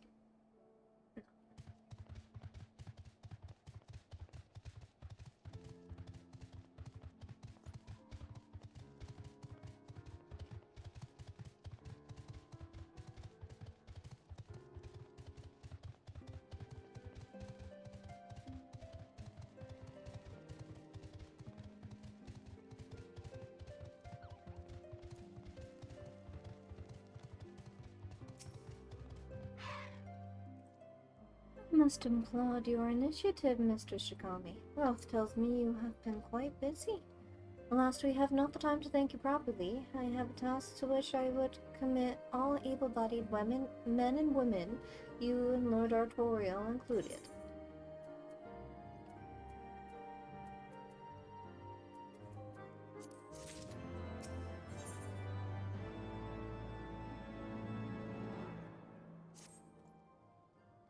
Calm as ever, even when you must surely sense the gravity of the situation.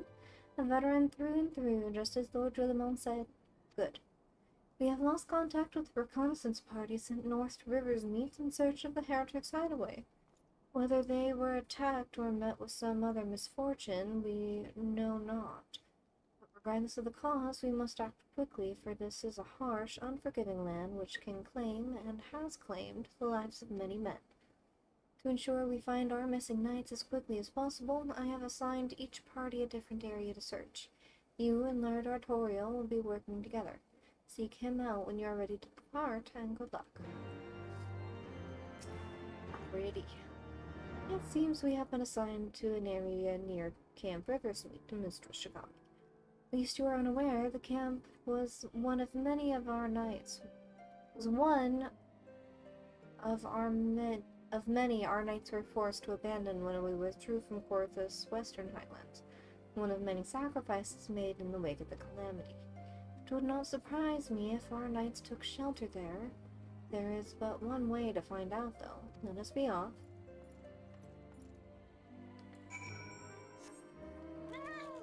Kitty! Yeah.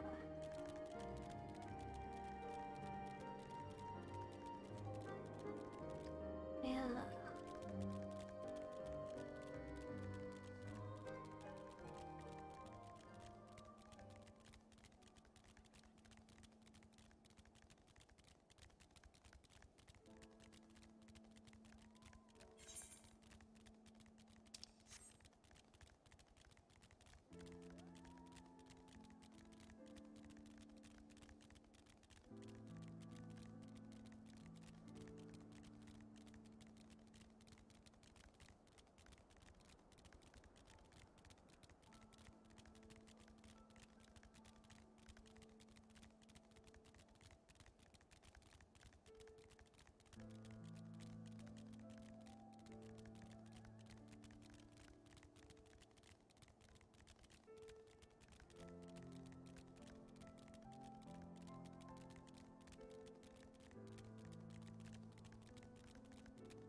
Did I screw up?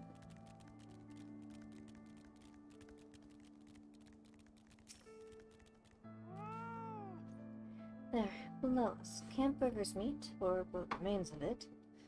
I see no way to descend the cliff safely from here. Should we fall, the beast below would make short work of us. Come, I now pass through the riverbed below, east of the Black Iron Bridge. That bridge?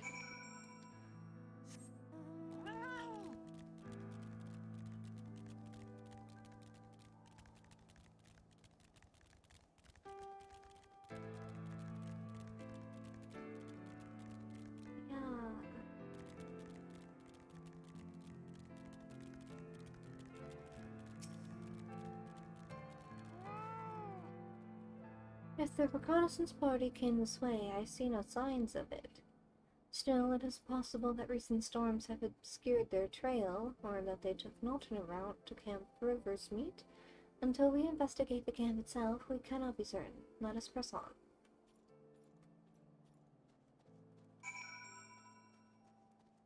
Be big. Be big boy.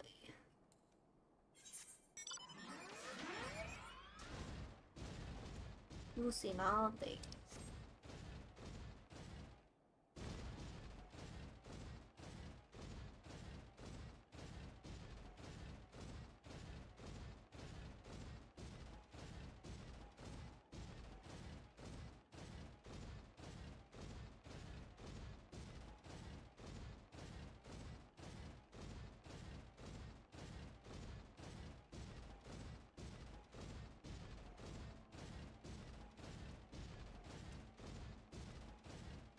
Used to be an aetherite? Is that what that used to be? So it looks like those are just dropped parts of an aetherite. Huh.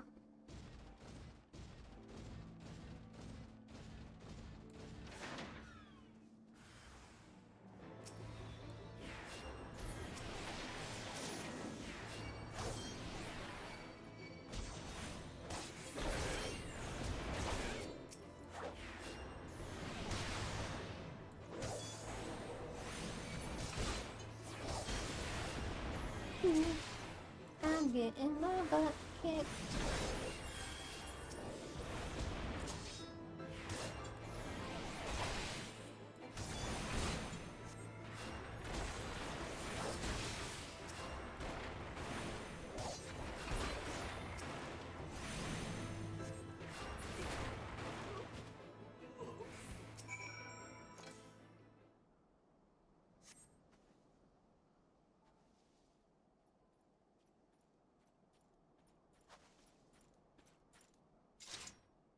Are you alright? I heard sounds of a struggle. Thank the Fury. No one would come. 3 heretics slain and 1 knight saved. Just like that. You certainly live up to your reputation, Mistress Chicago. What happened here, sir? Is there no one else? We are caught in a furious blizzard north of here, my lord. Naught but white all around, until we saw shapes moving towards us, running towards us, with naked steel in their hands. I cut down a few of the bastards who came close, but the others. There was shouting and screaming, but after a while I could only hear unfamiliar voices. I found my way to the camp, hoping to hide while the storm passed. The heretics tracked you here. My lord, the heretics' hideaway lies somewhere to the north. We must move quickly, before the snow buries all traces of their passing. For my brothers, we must. Have faith, sir. Justice will be done, but first we must see you to safety. Oh. Sure.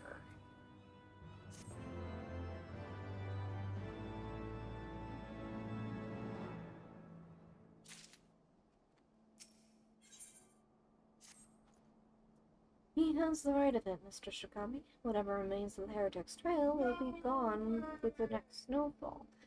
We cannot very well leave our friend here. I'll see him to Falcon's Nest and gather reinforcements. In the meantime, I would have you search the area to the north of the camp for signs of their attack. Should you pick up the heretic's trail, do not wait for me. Follow it back to their lair forthwith. Be sure to leave me some clear footprints. I realize that this plan may place you in considerable danger, but I see no alternative. Rest assured, we will not be far behind. Sumiko, thank you.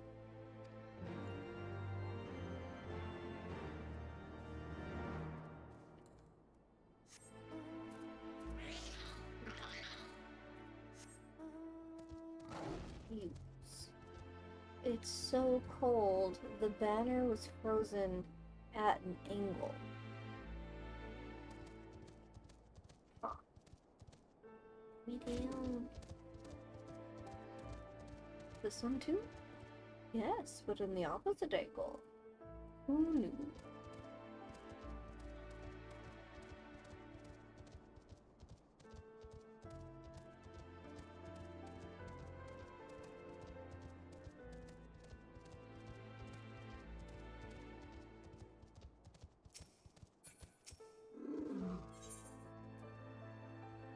Yeah. I'll be fine.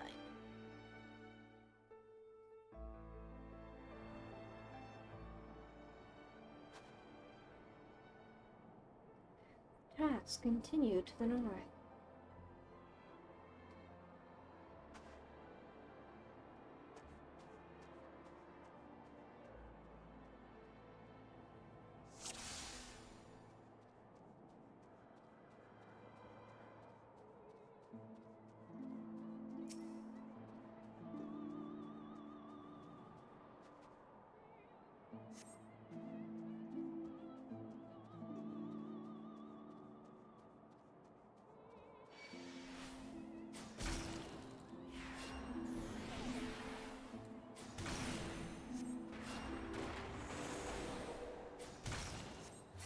We'll see.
I will chase you to the ends of the earth.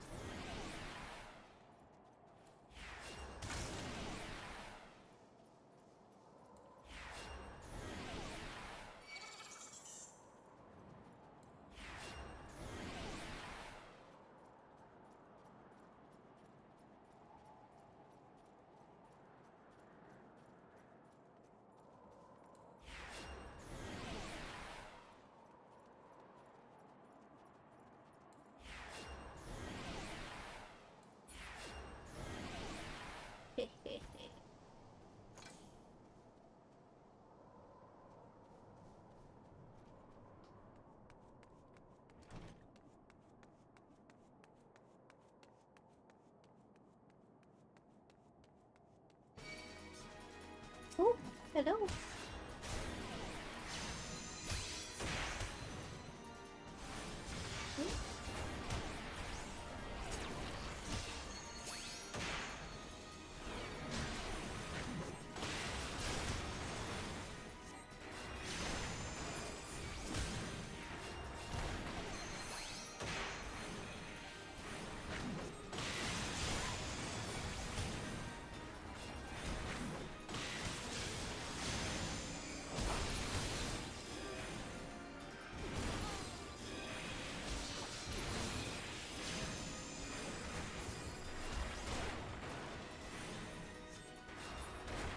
Here we go.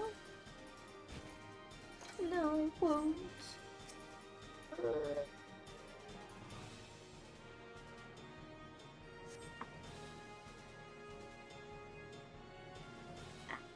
You boy.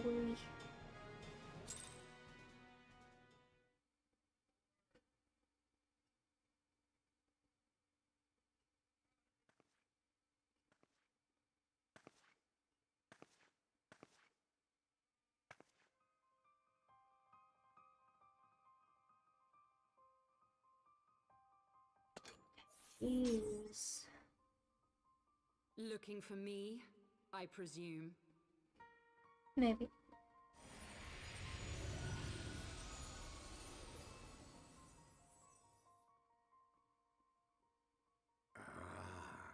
The child who glimpsed the truth. No! It cannot be.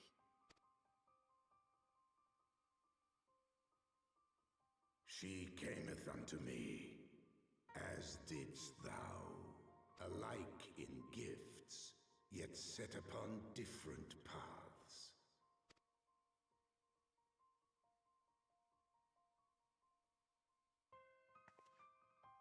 He speaks true, warrior of light. Like you, I have been blessed with the echo. The visions terrified me at first. They came without warning. I wondered what I had done to deserve them. But I had no time to ponder such things, once the calamity came. The land turned against us, and in a matter of hours, Falcon's Nest was buried under 10 fulms of ice and snow. We had no choice but to flee for Ishgard. We came to the wall, and while we searched for a way through, there was an avalanche. And then I was alone. So I set forth for Dravania. I knew full well what might happen were I found. But I could not survive on my own.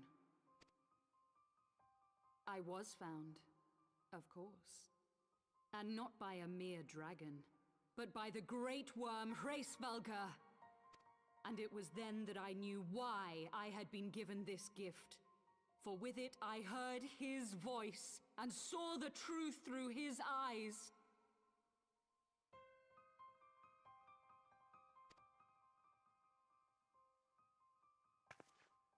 I was chosen to deliver this revelation to the people, to bring dragon and man together as they once were, and should ever be.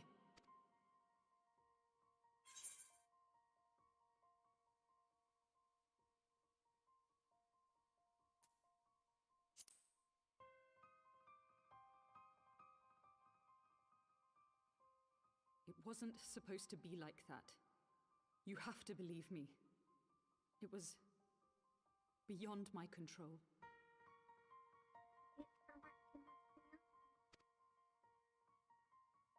Children taught to fear the skies, who saw their loved ones slaughtered. Yet the Dravanians, though they know where the fault truly lies, fell upon them with such fury. Men die, and their children forget. But we are everlasting. To us, then is as now. His voice actor's different, and he's not talking quite so slow. Thou canst not comprehend the violation, the outrage, the fury. I will make this right. I am neither a saint nor a savior, just another sinner. Yet I will not forsake this cause. I cannot. I will see this cycle broken and peace restored. We can do naught else, for we are now as one.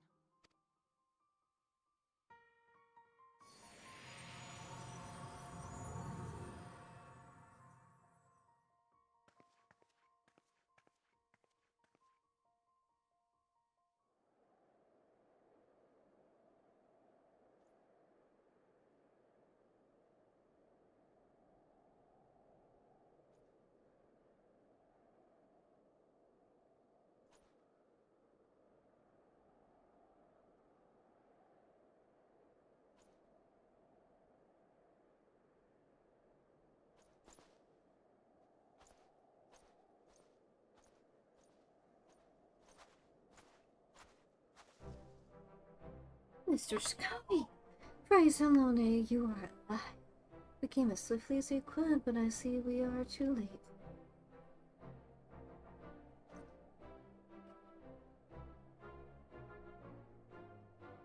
overlooking the cellar of this farmhouse. 'Tis a pity Lace Iceheart escaped, but we must not let that detract from your accomplishment. We have them on the run. You have dealt our foe a telling blow this day, my friend, and I shall see that your efforts are recognized.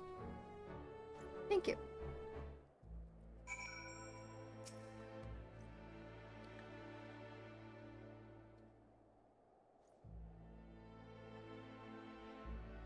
Establishing an outpost in so remote a location could not have been easy. Tenacious devils.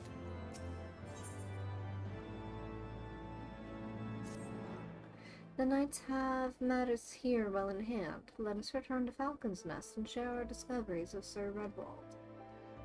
After tracking heretics across Mom's devices now, I would say you are due a few hours' rest next to a warm fire.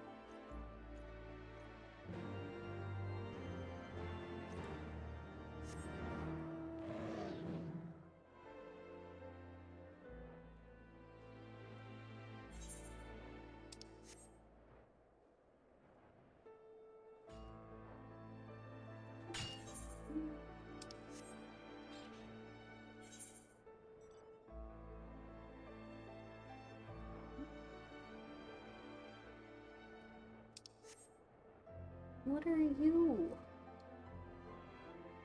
Merca?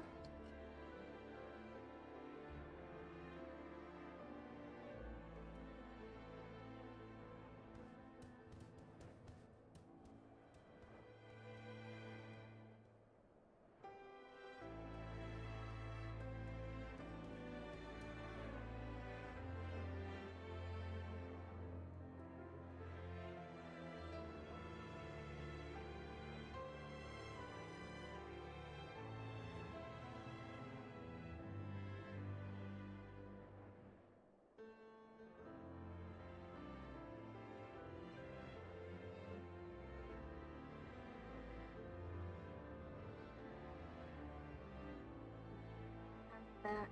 I suppose I could teleport, but I'm already almost there. We're halfway there at least.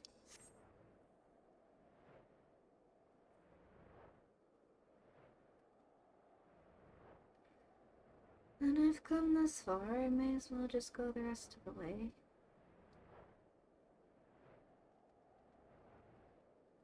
Steinbach. Is it Steinbach? I think that'd be I.E. So Steinbach. Which sounds more German than it does French. Which I think is what these names are modeled after, or French names.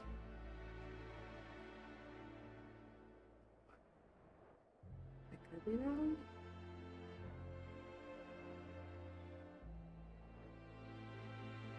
But who's to say?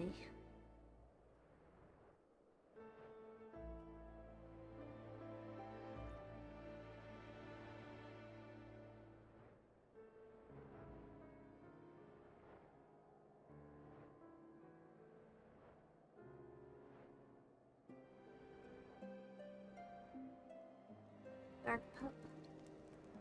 Dark Wharf.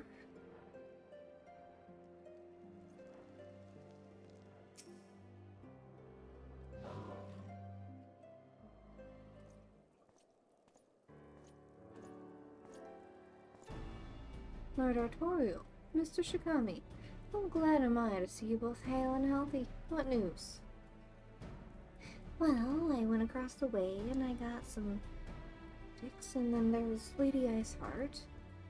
You mean to say you hunted the heretics down on your own and slew them before reinforcements could arrive? The fury. I believe we have made great strides towards purging these lands of heretics. I mean to say as much when I deliver my report to my father and the Holy See. As will I, Lord Artorial. May it serve to remind our superiors what House Dorndare and Fort Hawk can achieve through a continued cooperation. Indeed, I trust you and your knights are content to handle the rest. Excuse me. We most certainly are, my lord. During the short time with us, you and Mr. Shikami have accomplished far more than I had thought possible. I cannot in good conscience impose upon you any longer. Pray return to Ishgard with my thanks. As you wish, Sir Redwald. We thank you for your hospitality.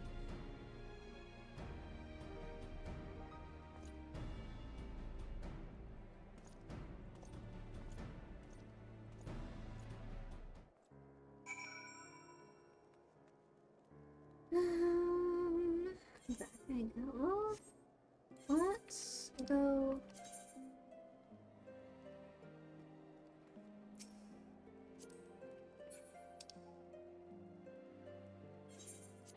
Tranquil. Let's get our class quest. So I think that gives me an upgraded stone.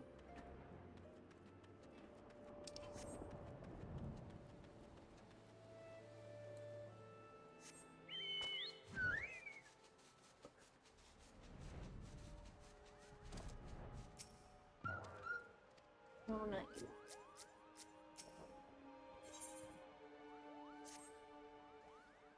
Seneca, you could not have come at a better time. We have dire need of your aid. There isn't much time to explain. Know but that trouble is afoot, and I would ask you to meet me at the Guardian Tree.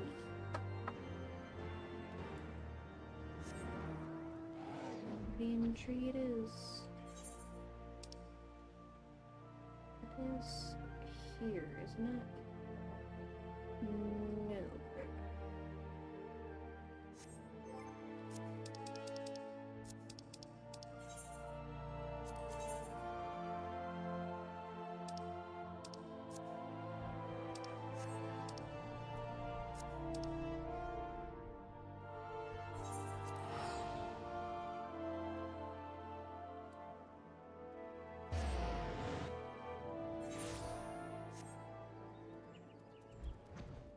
We've disconnected, apparently. Okay. It lied.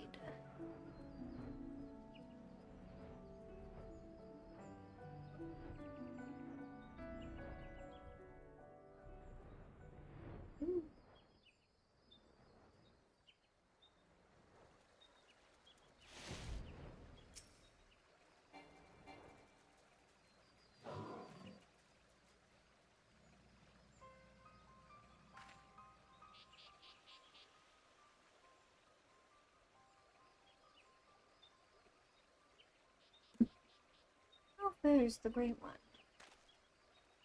Unchanged from before, I'm afraid. He repeats the same words over and over. Then it falls to us to glean their meaning. Very well.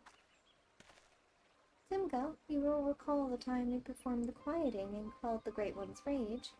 Since that day, we have continued communing with him to ensure that all is well, and it was, until recently. I'm afraid to say that an unsettling change came over the Great One some days ago. He has taken to repeating the same words to us. The tamed floodeth the forest, its beating heart to befoul. After some inquiries and research, we were able to learn that the Great One had spoken these words before, during the time of the Ito account, and immediately we were made to wonder when Master Atoa embarked upon his journey of healing, could his purpose have been to protect the forest from the taint which the Great One now wards? We sought to delve further into this, but no accounts of Master Atoa's journey are to be found in Stillglade fame. Such records as exist are in the keeping of his foremost student, the mage who recovered his remains from Mokohomoro. If he is still alive, he may be able to assist us. We have prepared a missive, and we would ask that you deliver it unto his hands. After interring his beloved master, the man is said to have taken up residence at Falgourd Float, that he might ever be near to the tent of the tomb. If he is there still, the locals should be able to point you in his direction. While you see to this task, my brother and I shall remain here and continue observing the Great One. My thanks in advance, Simco.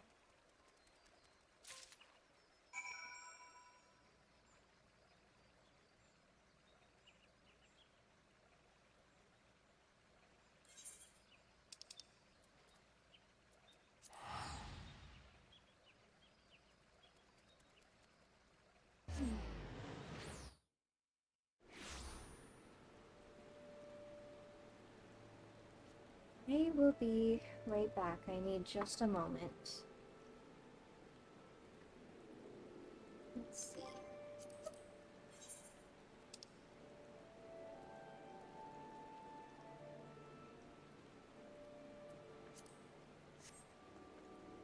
Oh, that's cute. Okay. Give me a moment and I'll be right back.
Okay, I am back. Let's see.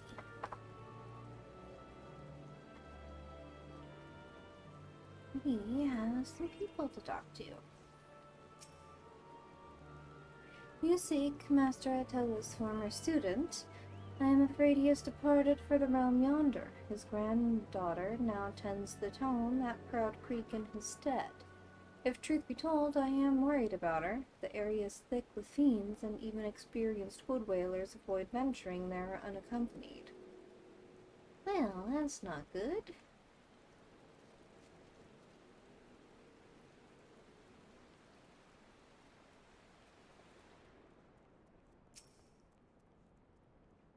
That old fellow? I'm afraid he passed away some years ago.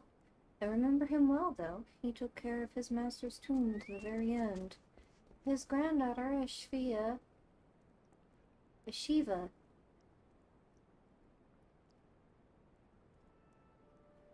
Oh, we'll roll that. Shiva tends the place now, and she's been especially attentive since those accursed bandits came and defiled it.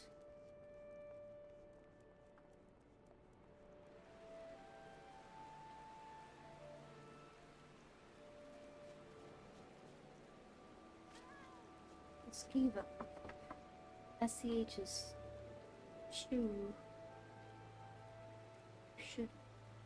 Shush. But though a cancelled student, I had heard that someone's tending the tomb, but it's a young maid, as I recall. You were a big help, my friend.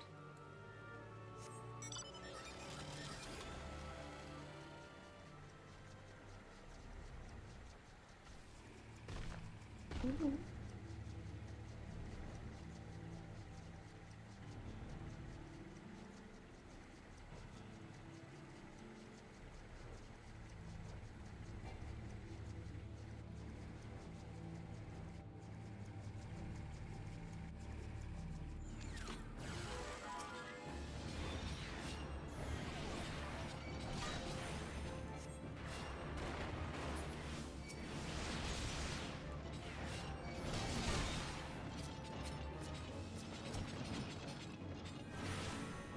Will you stop?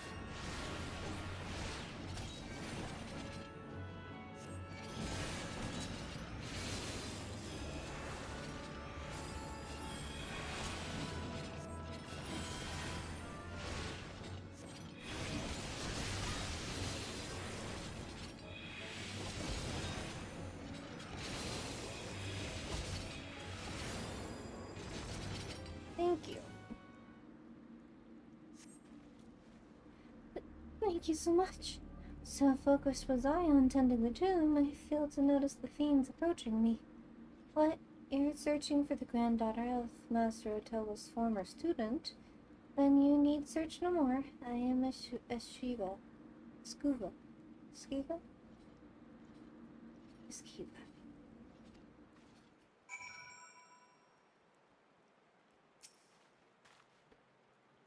Now that I've taken on my grandfather's responsibilities, if it is within my power to help the Seedseers, then I should be glad to do so. The taint threatens the Twelvewood? Nathika have mercy. As the Seedseers have surmised, 'twas to purge the taint that Master Otowa journeyed the length and breadth of the realm. Simply put, the taint is aether that has been befouled. If we are to be rid of it, we must find the source of the corruption and cleanse it. The question is, are the Seedseers prepared to do as Master Otowa once did? At any rate, it is best that I speak with them directly. I shall make my way to the Guardian Tree at once. Right on.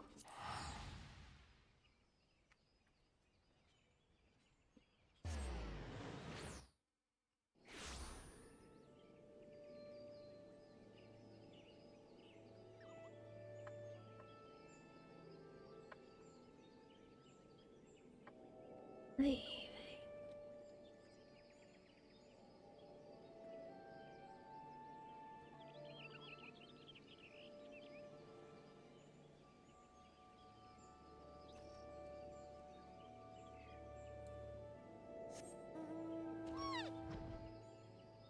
And a bear.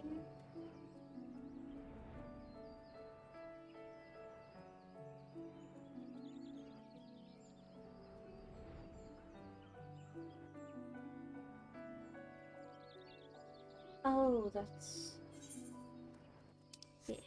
am tired.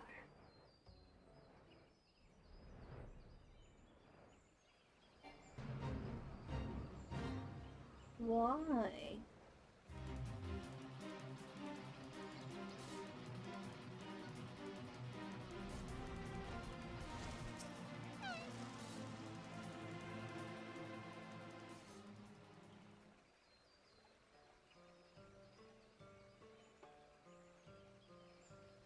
My thanks for finding us Kiba, Sumiko. She has told us all. If we are to protect the 12 wood from the taint, we must needs deal with the corruption at its source. Is that the way of it? It is. That is why Master Itoa embarked on his journey, heedless of his Pajali heritage. And yet Master Itoa was no ordinary Pajal. We are duty-bound to remain in the forest. We cannot simply leave it. Sumiko, I am loath to ask this of you after all you've done for us, but the preservation of the 12 wood is at stake. You are not Pajali, and hence are not bound by the laws which bind us. Will you embark upon this quest in our stead? With all due respect, I cannot believe what I'm hearing. You wouldn't trust the fate of the forest to an adventurer? Calm yourself and know that Sumiko is no ordinary adventurer. Nay, she is a white mage true, chosen by Master Itoa himself to be his successor. She bears his soul crystal and his legacy both. I have every confidence that you will be able to purge the taint. As such, I would join my voice with my brother's request. Master Ito's successor. That such an individual existed. I wish to make a request of my own. In his youth, my grandfather served Master Itoa proudly, accompanying him wheresoever he went and assisting in purification rituals. It has ever been my desire to emulate my grandfather's deeds. If Sumiko is to undertake this quest to eliminate the taint, I would likewise accompany and assist her.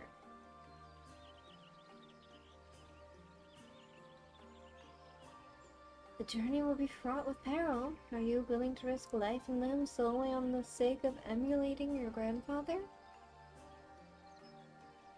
I am, my lady, but that is not the whole of it. I cannot sit idly by while a threat encroaches upon the 12 wood. It is our home, and we, each of us, must do our part to protect it. Our part. I see that your heart is true. Very well. Assuming that Sumiko consents, and I see no reason why she would not, you have our blessing to accompany her. The fate of the 12 wood is in your hand. We shall pray for your success.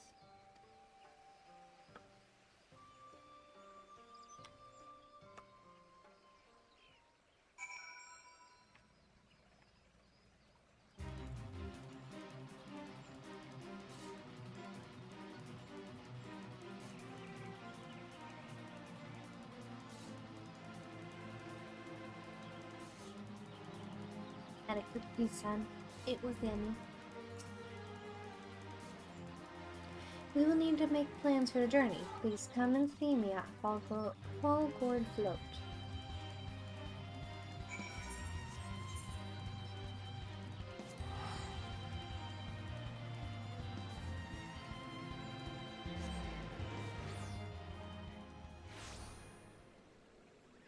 I don't know why I have such a hard time with that name.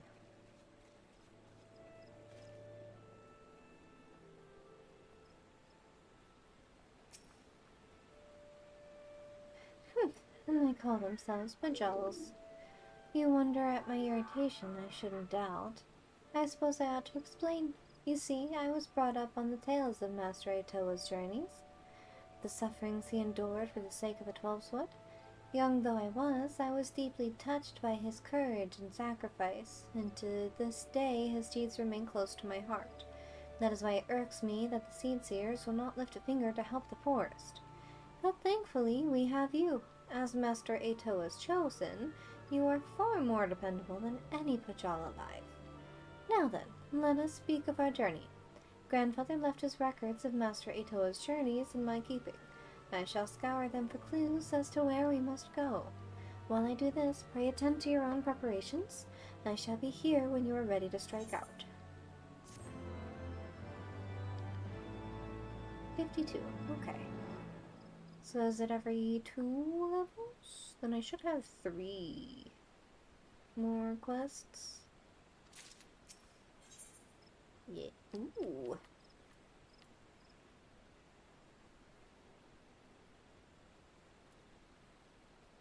Yes, please. I want that. You come at a good time, Tsumiko. I believe I have found a clue in my grandfather's records. There's a passage which tells of the time when the taint reached the forest via a subterranean water vein. Master Atoa traced it back to its source at Albanthia's spine, where he purged the corruption. Lest you wonder, 'tis the mention of the water vein that interests me. Allow me to explain. Though the danger to the Twelveswood had become so dire as to elicit emphatic warnings from the Great One, none of the Pajals or hearers were aware of it. If we then consider the Great One's warnings that the taint shall flood the forest, I am inclined to conclude that fouled ether is being conveyed via water veins. Years have passed since Master Atoa's purging the taint. A new source of corruption may well have manifested in the intervening time. First, I suggest we make our investigation to the central highlands of Corthus, which form the southern edge of Albanthia's spine. Pray meet me at Camp Dragonhead.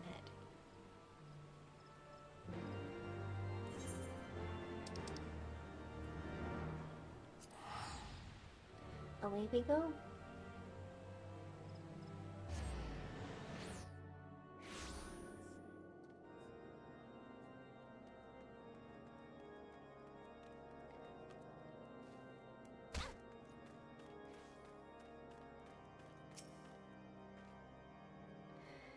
Everything is frozen over. I had read about the snow-swept mountains of Corthus, but no amount of reading can substitute for seeing. I have a confession to make. This is my first time setting foot outside the Twelveswood. The experience is proving to be at once fascinating and frightening, but I digress. While I awaited your arrival, I spoke with some of the knights about water veins. They say that one passes underneath the area just south of here. The area happens to be thick with fiends, and these fiends happened to have grown unnaturally aggressive of late. I would wager that the taint is to blame for this change.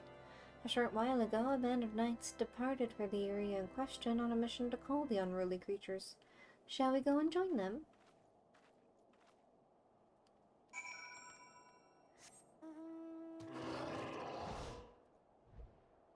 Yeah.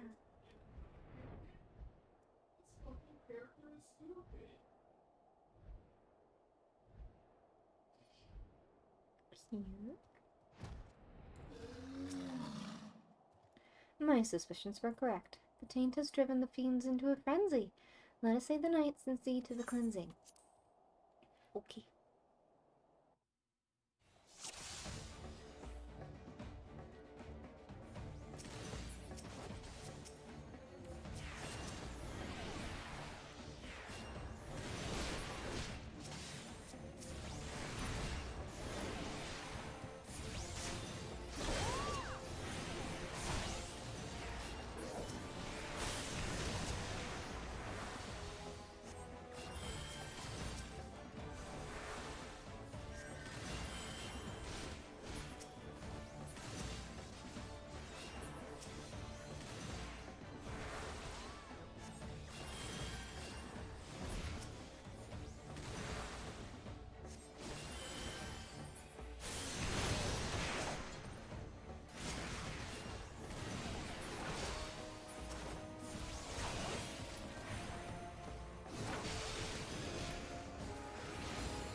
Let's not let her die.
Okay.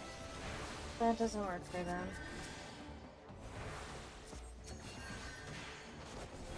Good to know.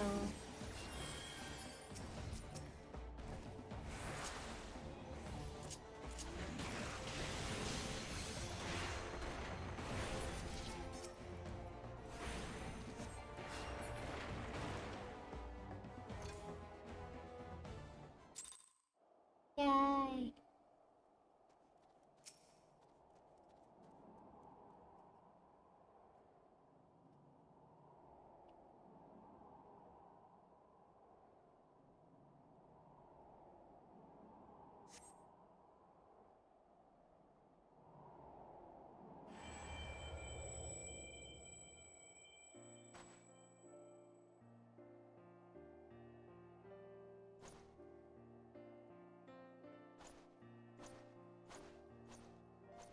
Energy, soothing and pure.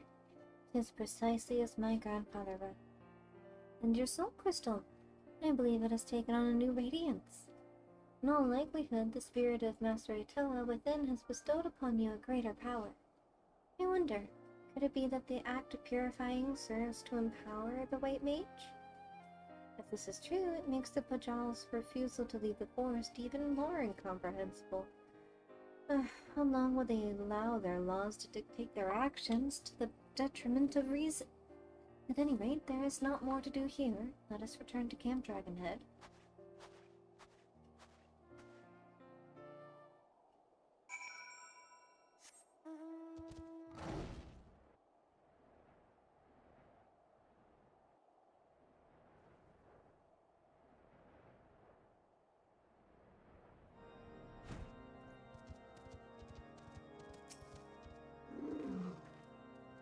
Let us review what we've learned.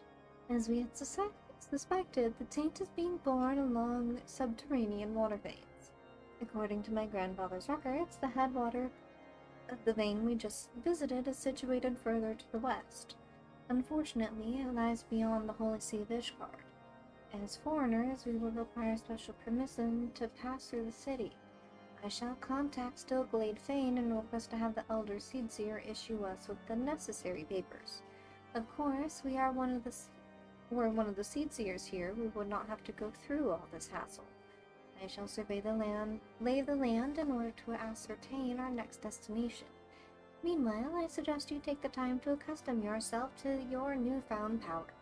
I shall be here when you are ready to resume your mission.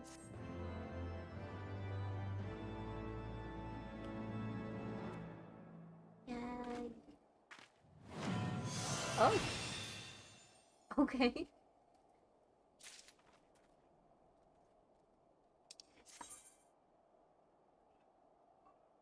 Lilies are accumulated as time passes while engaged in combat. Lilies are consumed by using actions Afflatus Solace and Afflatus Rapture.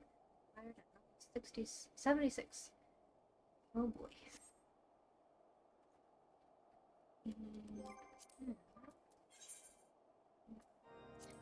You here. Ish. Yeah. Save. Exit.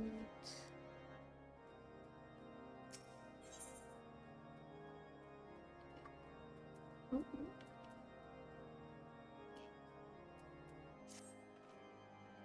I'm terribly sorry for the wait, Sumiko. It has taken a while, but our request to pass through Ishgard has been granted. We may now continue on to the Western Islands. First, I suggest we make a brief stop at Falcon's Nest. If there has been an anomaly in the area, the locals may be able to tell us something.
I suppose one in here.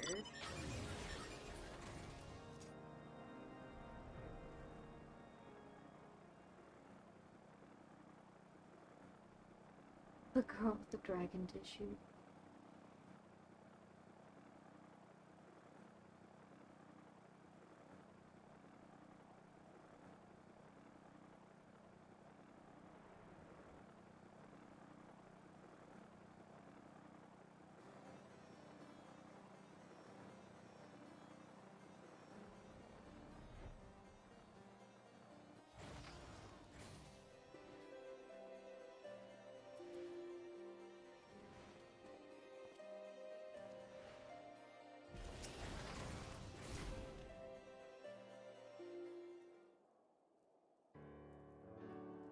Sumiko, allow me to apologize again for not accompanying you here. As for our business with the chief astrologian, you may leave the talking to me. Jenakanar. I might have known it would be you. Who else would be so indecent as to drag an outsider into this holy place of observation? You have always had an unhealthy obsession with the foreign. 'Tis why you are as worthless to the Aetherium as you were when you returned from the heathen city a decade and a half since. By the stars, they can serve us in other ways than merely revealing when the horde will attack. Their powers can be tapped. The Aether within can be used for... Aether should be left be.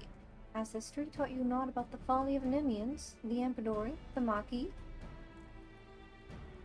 Mine uncle, the Charlayans, have been wielding astromancy for ages without disrupting ethereal balance. This power, combined with Ishgardian astrology, could be what is needed to turn the tide of this 1,000-year conflict. Moreover, I have reason to believe that our masters at the Vault agree, as they gave me their blessing to continue my research. I did not come to trade barbs with you, uncle. Let us save that for another time. I am here because it has come to my attention that you may have information as to the whereabouts of Professor Mace and his party from Charlayan. For someone who says he is not here to trade barbs, you have been quite generous with your dealing of them today. If it means you will leave and allow me to return to my work, then I'd be more than happy to let you know what information found its way to my desk just yesterday morning. Serpent Reaver sightings and foul weather prevented the professor's ship from entering the Strait of Merlthor, where they would have made their way to the Maiden and into Kurthus. After detouring around the south of Vilbrin, they finally disembarked at Vesper Bay, where they took the land route along the Royal Allegid Sunway to the Black Shroud. It is there, it seems, they lost their way. A lost astrologian. It is as my morning reading predicted. Dalman was in detriment in the House of the Spire while ascending over the Eclectic. Sumiko, you must journey to the Black Shroud and assist Professor Mace. Allow me to introduce you to Quinperian. He is my personal manservant and shall accompany you.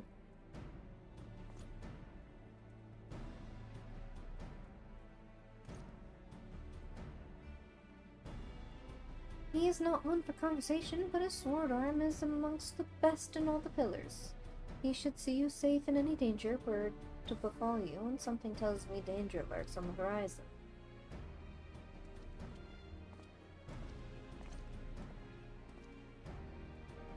It is a pleasure to serve you, milady. I shall make haste to Quarry Mill and await you there.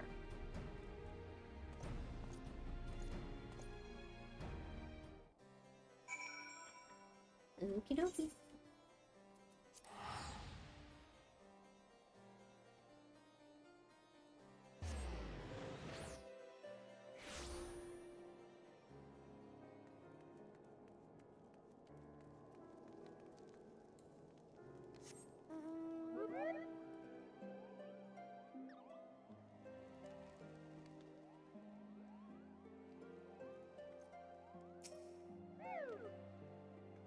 And this is Falcon's Nest. To think that architectural styles can differ, so even within the same nation. Going to new places is a veritable feast for the senses.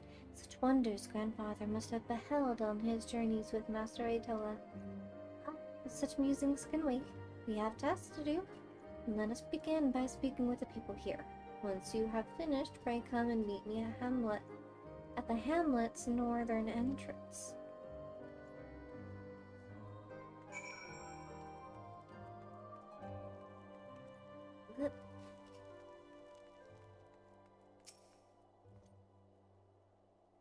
I am unfamiliar with this taint of which you speak.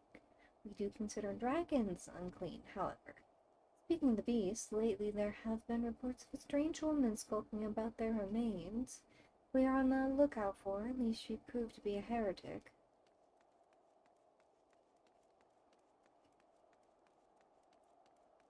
Okay.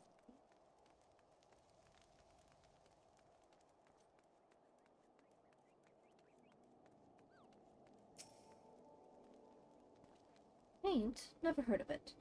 We've had a strange visitor, however. A foreign woman with the stench of death about her. Suspicious as she was, I decided to steal a peek at her belonging, and...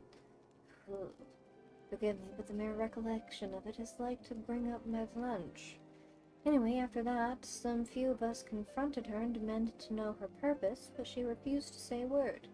Nay, she looked straight through us with empty eyes and left the hamlet. As I recall, she was headed to the north and west. Wherever it is she has gone, we are well rid of her. Well, that's not nice.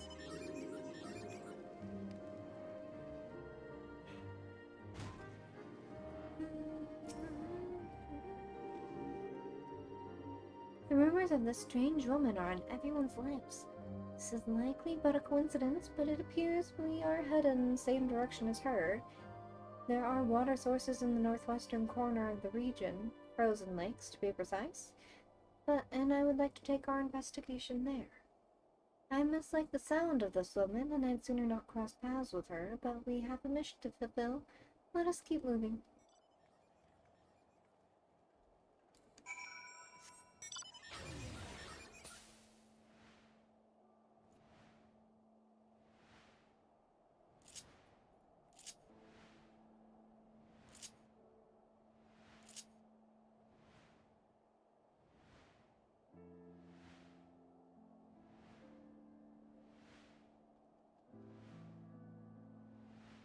For some reason I thought that Steinbach had like one at the back, and I was like, what the heck is that?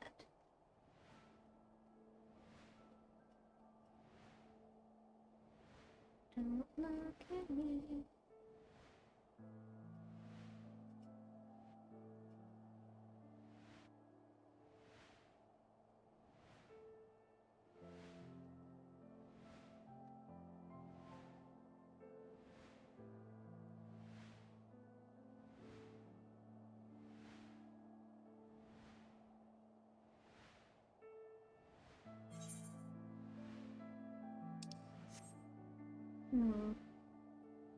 Do I dare?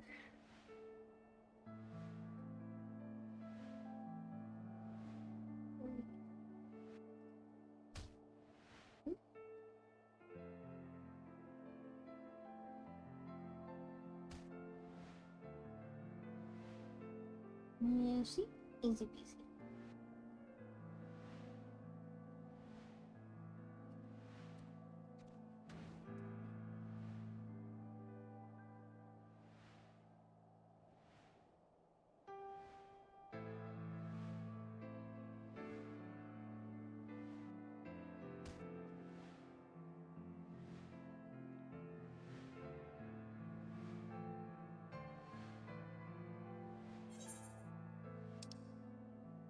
Where is she?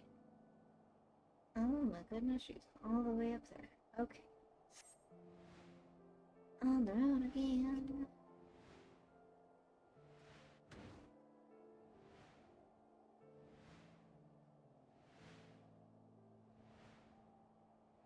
But at least I'll get the experience for finding all these new places.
stench is overpowering, even in this frigid clime. Forgive me for interrupting, but what are you doing? Searching. Rather more damage than I would have liked, but it will serve. After all, the experiment proceeds apace. Experiment? What in the heavens are you doing? Why must I justify myself to you? Well, I suppose you have no obligation to do so. It's just not every day that I see someone rummaging through a dragon's corpse. So I frighten you then. You find me repulsive like the rest of them. No, you misunderstand. I didn't mean to give offense. Whatever you do is your business, to be sure, but it isn't safe to be alone out here. What would you suggest then? That I find a stout protector like your friend, as if anyone will be willing to help me. The sorrow you emanate. They sent you to hound me, haven't they? Remind that witch, Alika, that she has no place in the world? Alika. I am warning you, leave me alone.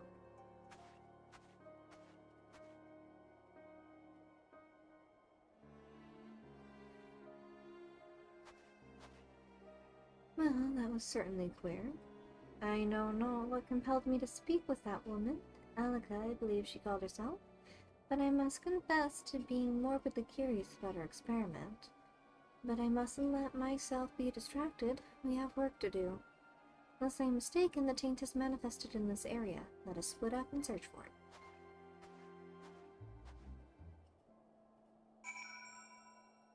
Wait.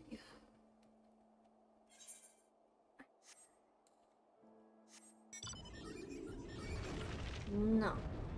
Not again. I refuse.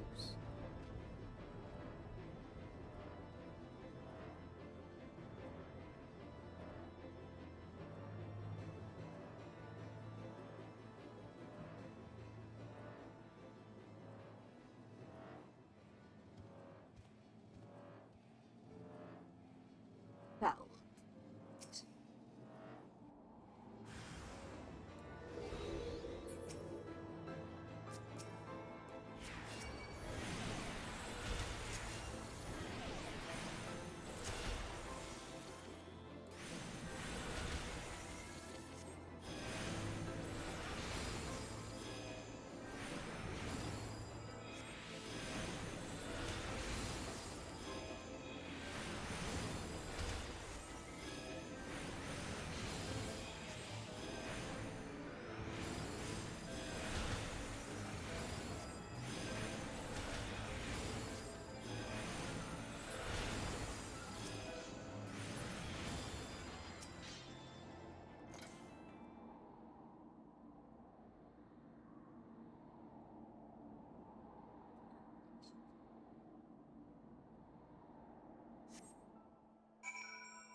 Beyond the frozen stiff banner. You found the taint and purified it. Well done. Though I cannot help but wonder, is it truly a coincidence that the taint chanced to have manifested where you met Alika? Being frozen to the bone isn't conducive to conversation. Let us return to Pelican's Nest and warm ourselves before we discuss matters in earnest.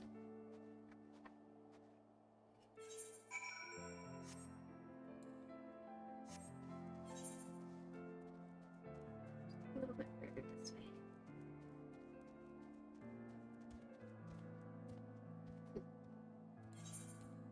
Ooh, no. Also no.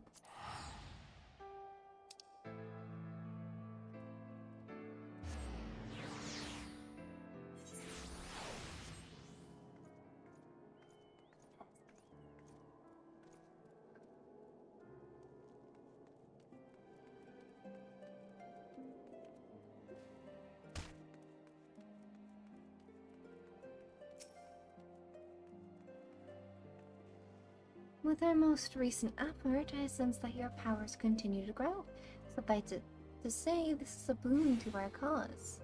The mission proceeds smoothly thus far. If we continue following the water vein, it should lead us to the source of the taint. As for the stranger, Halika, never have I felt so unsettled in someone's presence. I thought that she might be connected to the taint also bothers me, but until we know for certain, it avails us not to dwell upon it. For now, I shall resume my investigation of water veins and try to deduce other locations where the taint might appear. Leave the investigation aspect of the mission to me, and pray continue honing your powers of purification. After all, no one else can purge the taint but you. Thank you. I am aware.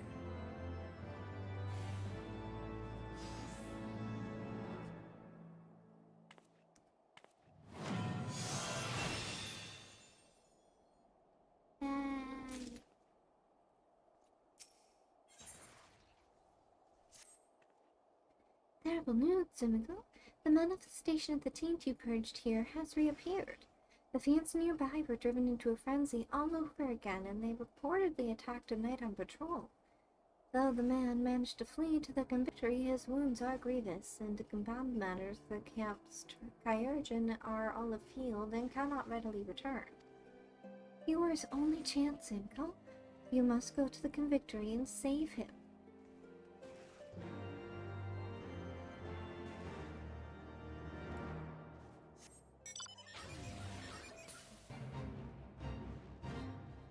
I know.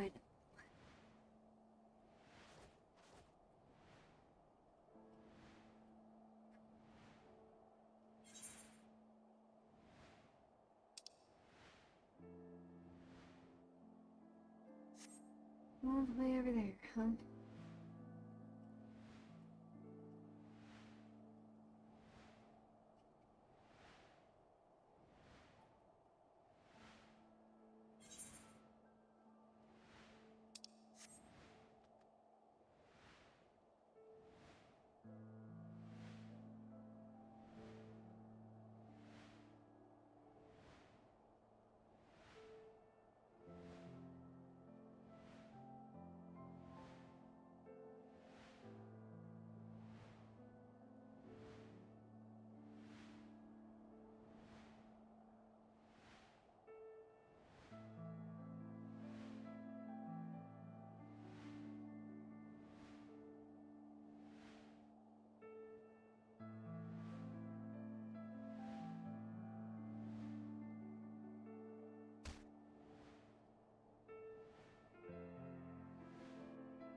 Hello. Hi.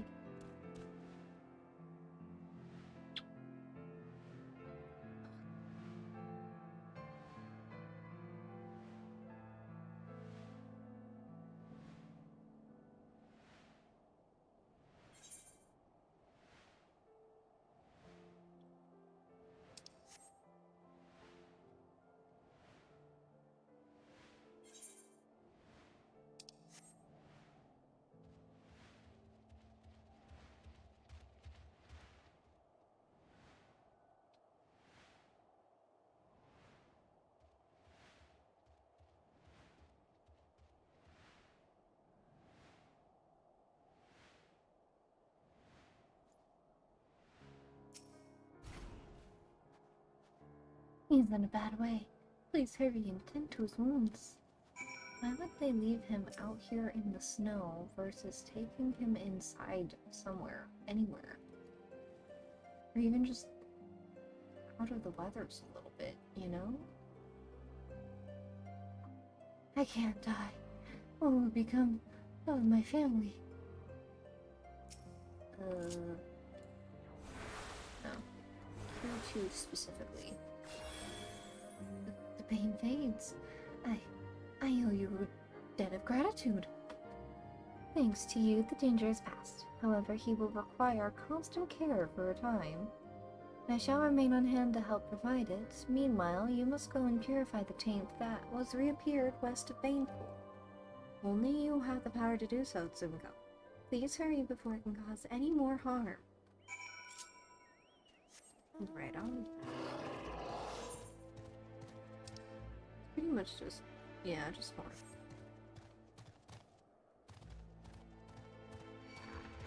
Shh, you see nothing. You see nothing.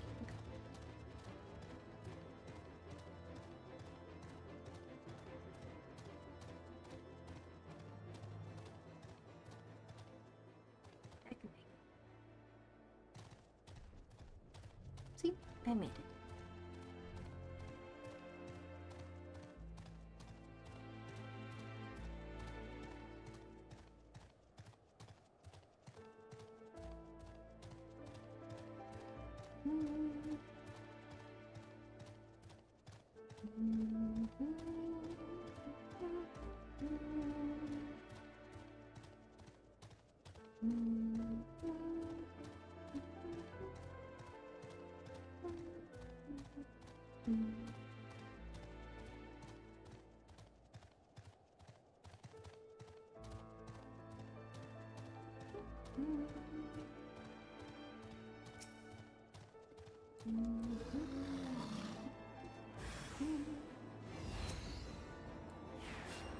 Holy.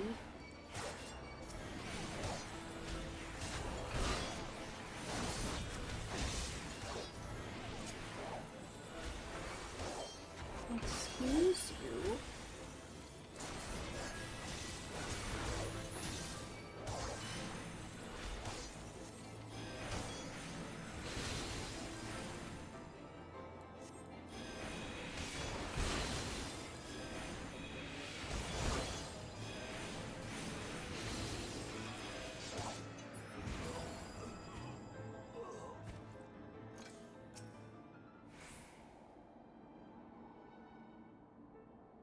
Were the people tainted too?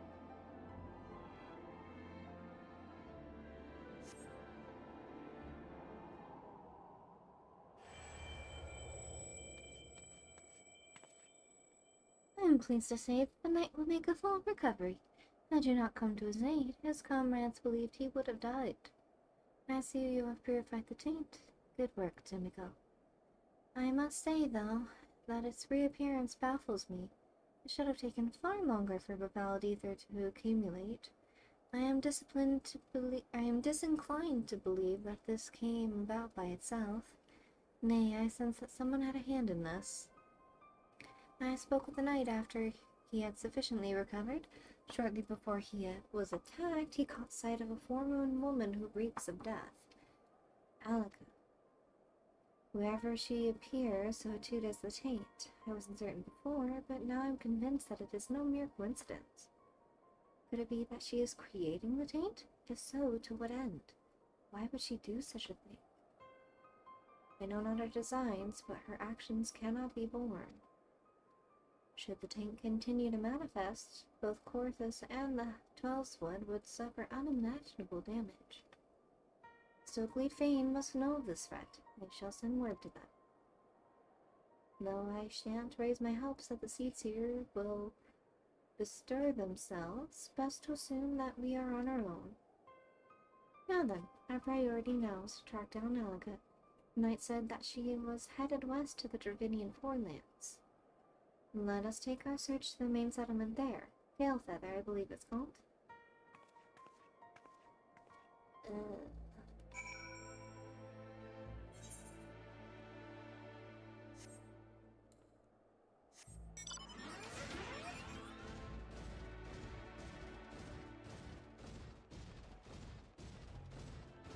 I'll go there and accept it, but I don't think I'll complete it just because I think that's out of my level range, to be perfectly honest. It's beyond the story, nonetheless.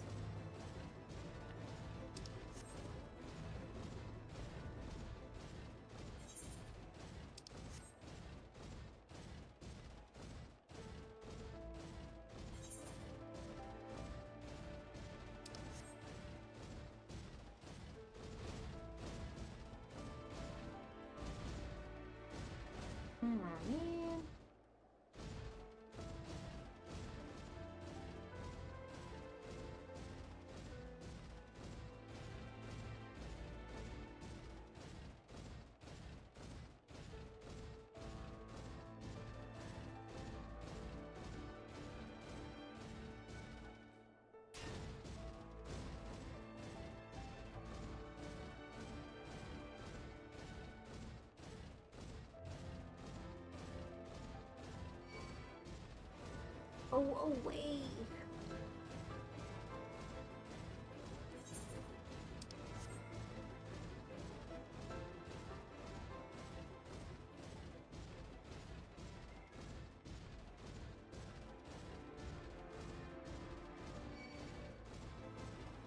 Every 60 view they have, apparently. That's okay.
I have spoken with a handful of locals. Strange movement has been witnessed coming and going, and with some regularity. I am reasonably confident that it is Alika, but I shall try to gather more information for good measure. Something occurs to me, Timka. If Alika is indeed responsible for creating the change, she'll not take kindly to our purifying it. It may well come to a confrontation. Pray use this time to further hone your powers, for we shall have need of them ere long. Perfect.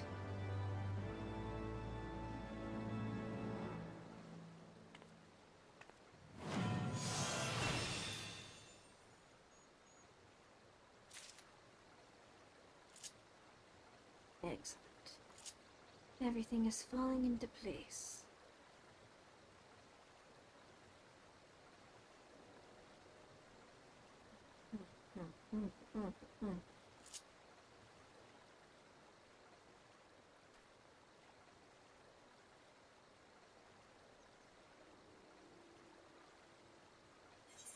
And we have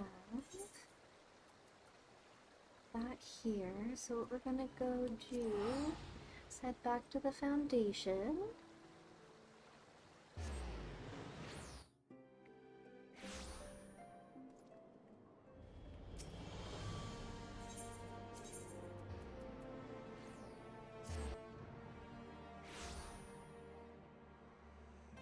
And go talk with little bro over here.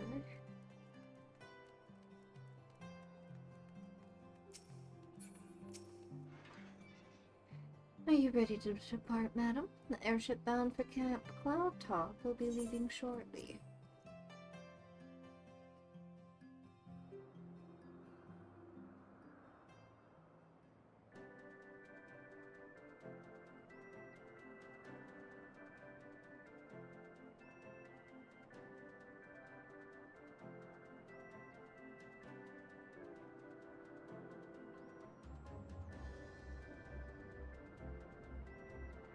Upon an airship, conceived within the fecund mind of Sid Garland, renegade prodigy of Garlemald, who had come to call Eorzea home.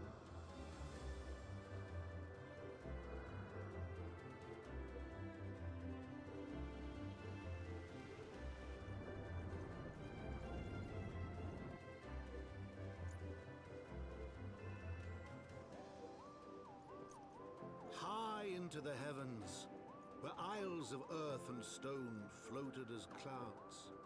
A frontier the knights of Ishgard had scarce begun to explore.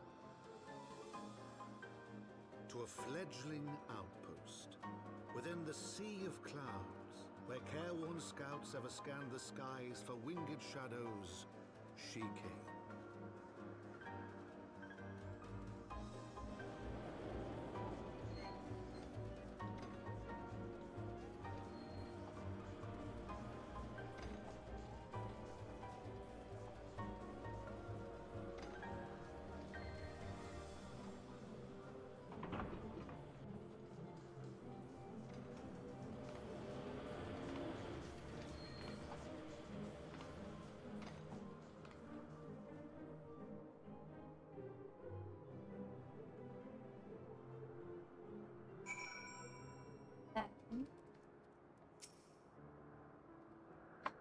awfully cold up here. I mean, Cortus may not be blessed with the warmest weather in the world, but compared to this, it seems positively balmy. And of course, our hero is wholly unperturbed. You don't have to maintain that strong, silent persona all of the time, you know. Never mind. We need to find Lady Leniette. She's in charge of the garrison here. Oh, when we find her, just follow my lead, yes? Excellent.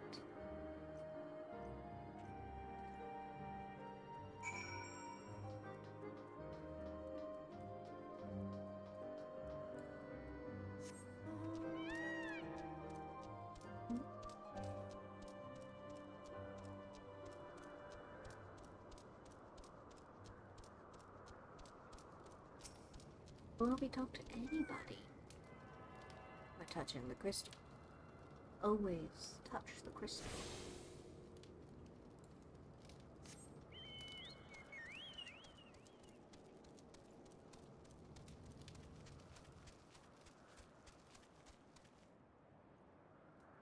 Do I dare?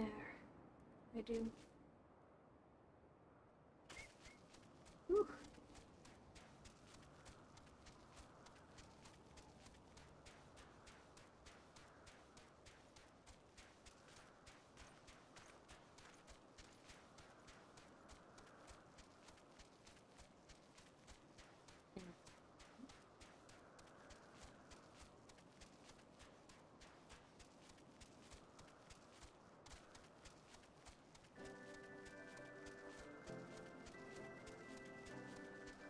None the wiser. Love it.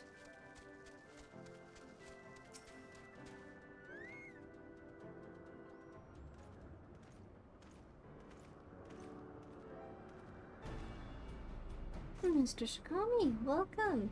I am Sir Leniette of Helionar, commander of the forces stationed here at Camp Cloudtop. Strange though it may sound, I have long dreamed of meeting you.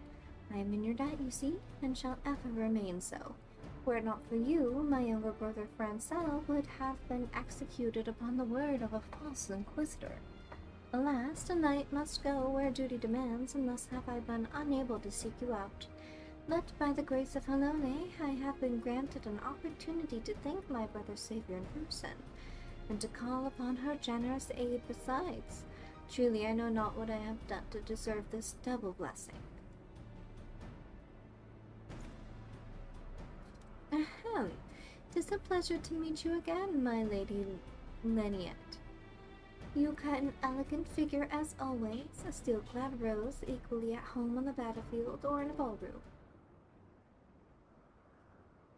Lord Amelanian, if it is not too much to ask, I should be grateful if you would allow me to finish speaking with Mr. Shikami. Camp Cloudtop was established to provide early warning of impending Dravinian incursions. The high elevation afforded by the floating isles make it ideal for this purpose. Naturally, it also makes us a ready target for attack. We are not defenseless, however. The Protector, our largest and most advanced airship, is capable of downing all but the mightiest dragons. Alas, as you may have noticed, it is currently undergoing repair. What is worse, our efforts have been hampered by an indigenous beast tribe known as the Vanu Vanu, with whom we have had several skirmishes already. No beastman is a match for the man of Ishgard. Bring me a birdman and I'll show him a thing or two.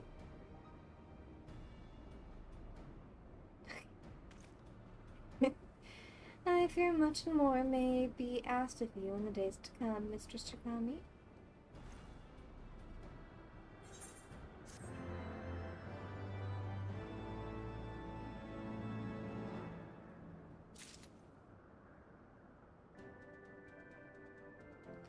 Poor man didn't get anything he wanted. I will win your heart yet.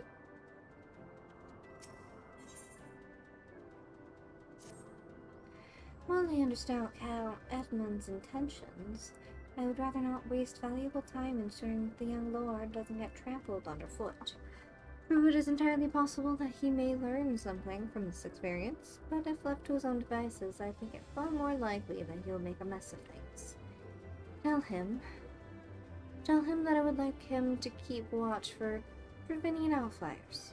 Then, when you have a moment to speak with his manservant in private, to make it clear that it is his responsibility to keep him and Manalaine from shirking his duties.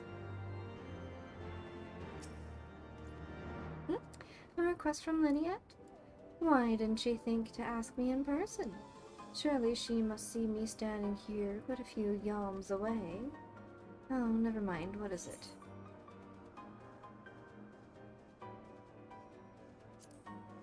A mission? Yes, of course. That is why I am here. I shall do as my lady asks. Ah, Mr. Chikami. I do not believe I have properly introduced myself. My name is Honorite, and I serve at the pleasure of Lord Manalaine. Lady Linnet would have me accompany Lord Manalaine on his mission? I understand completely. I will do my utmost to keep him out of harm's way.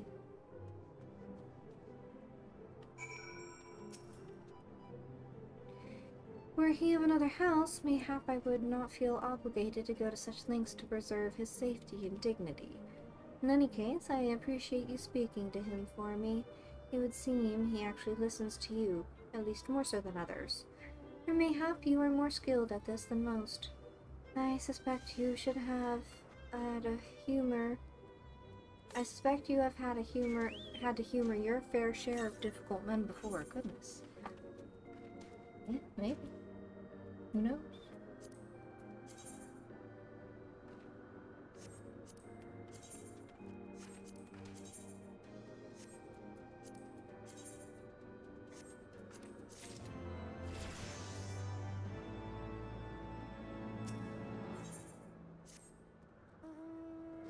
Now that Manalaine is out of the way, we are free to discuss matters of actual import, such as our struggles with the Vanu. We first encountered the Vanu several years ago, when we had just begun to explore the Sea of Clouds. After an exchange of pleasantries and gifts, we received permission to construct a permanent outlook post. There was peace between our peoples for half a year, until suddenly, for reasons unknown, their attitude towards us changed. They began to attack our foraging parties without provocation, forcing us to rely more heavily on supplies flown in from Ishgard. But words are not substitute for first-hand experience. Go and see Sir Marielle. She could use your assistance.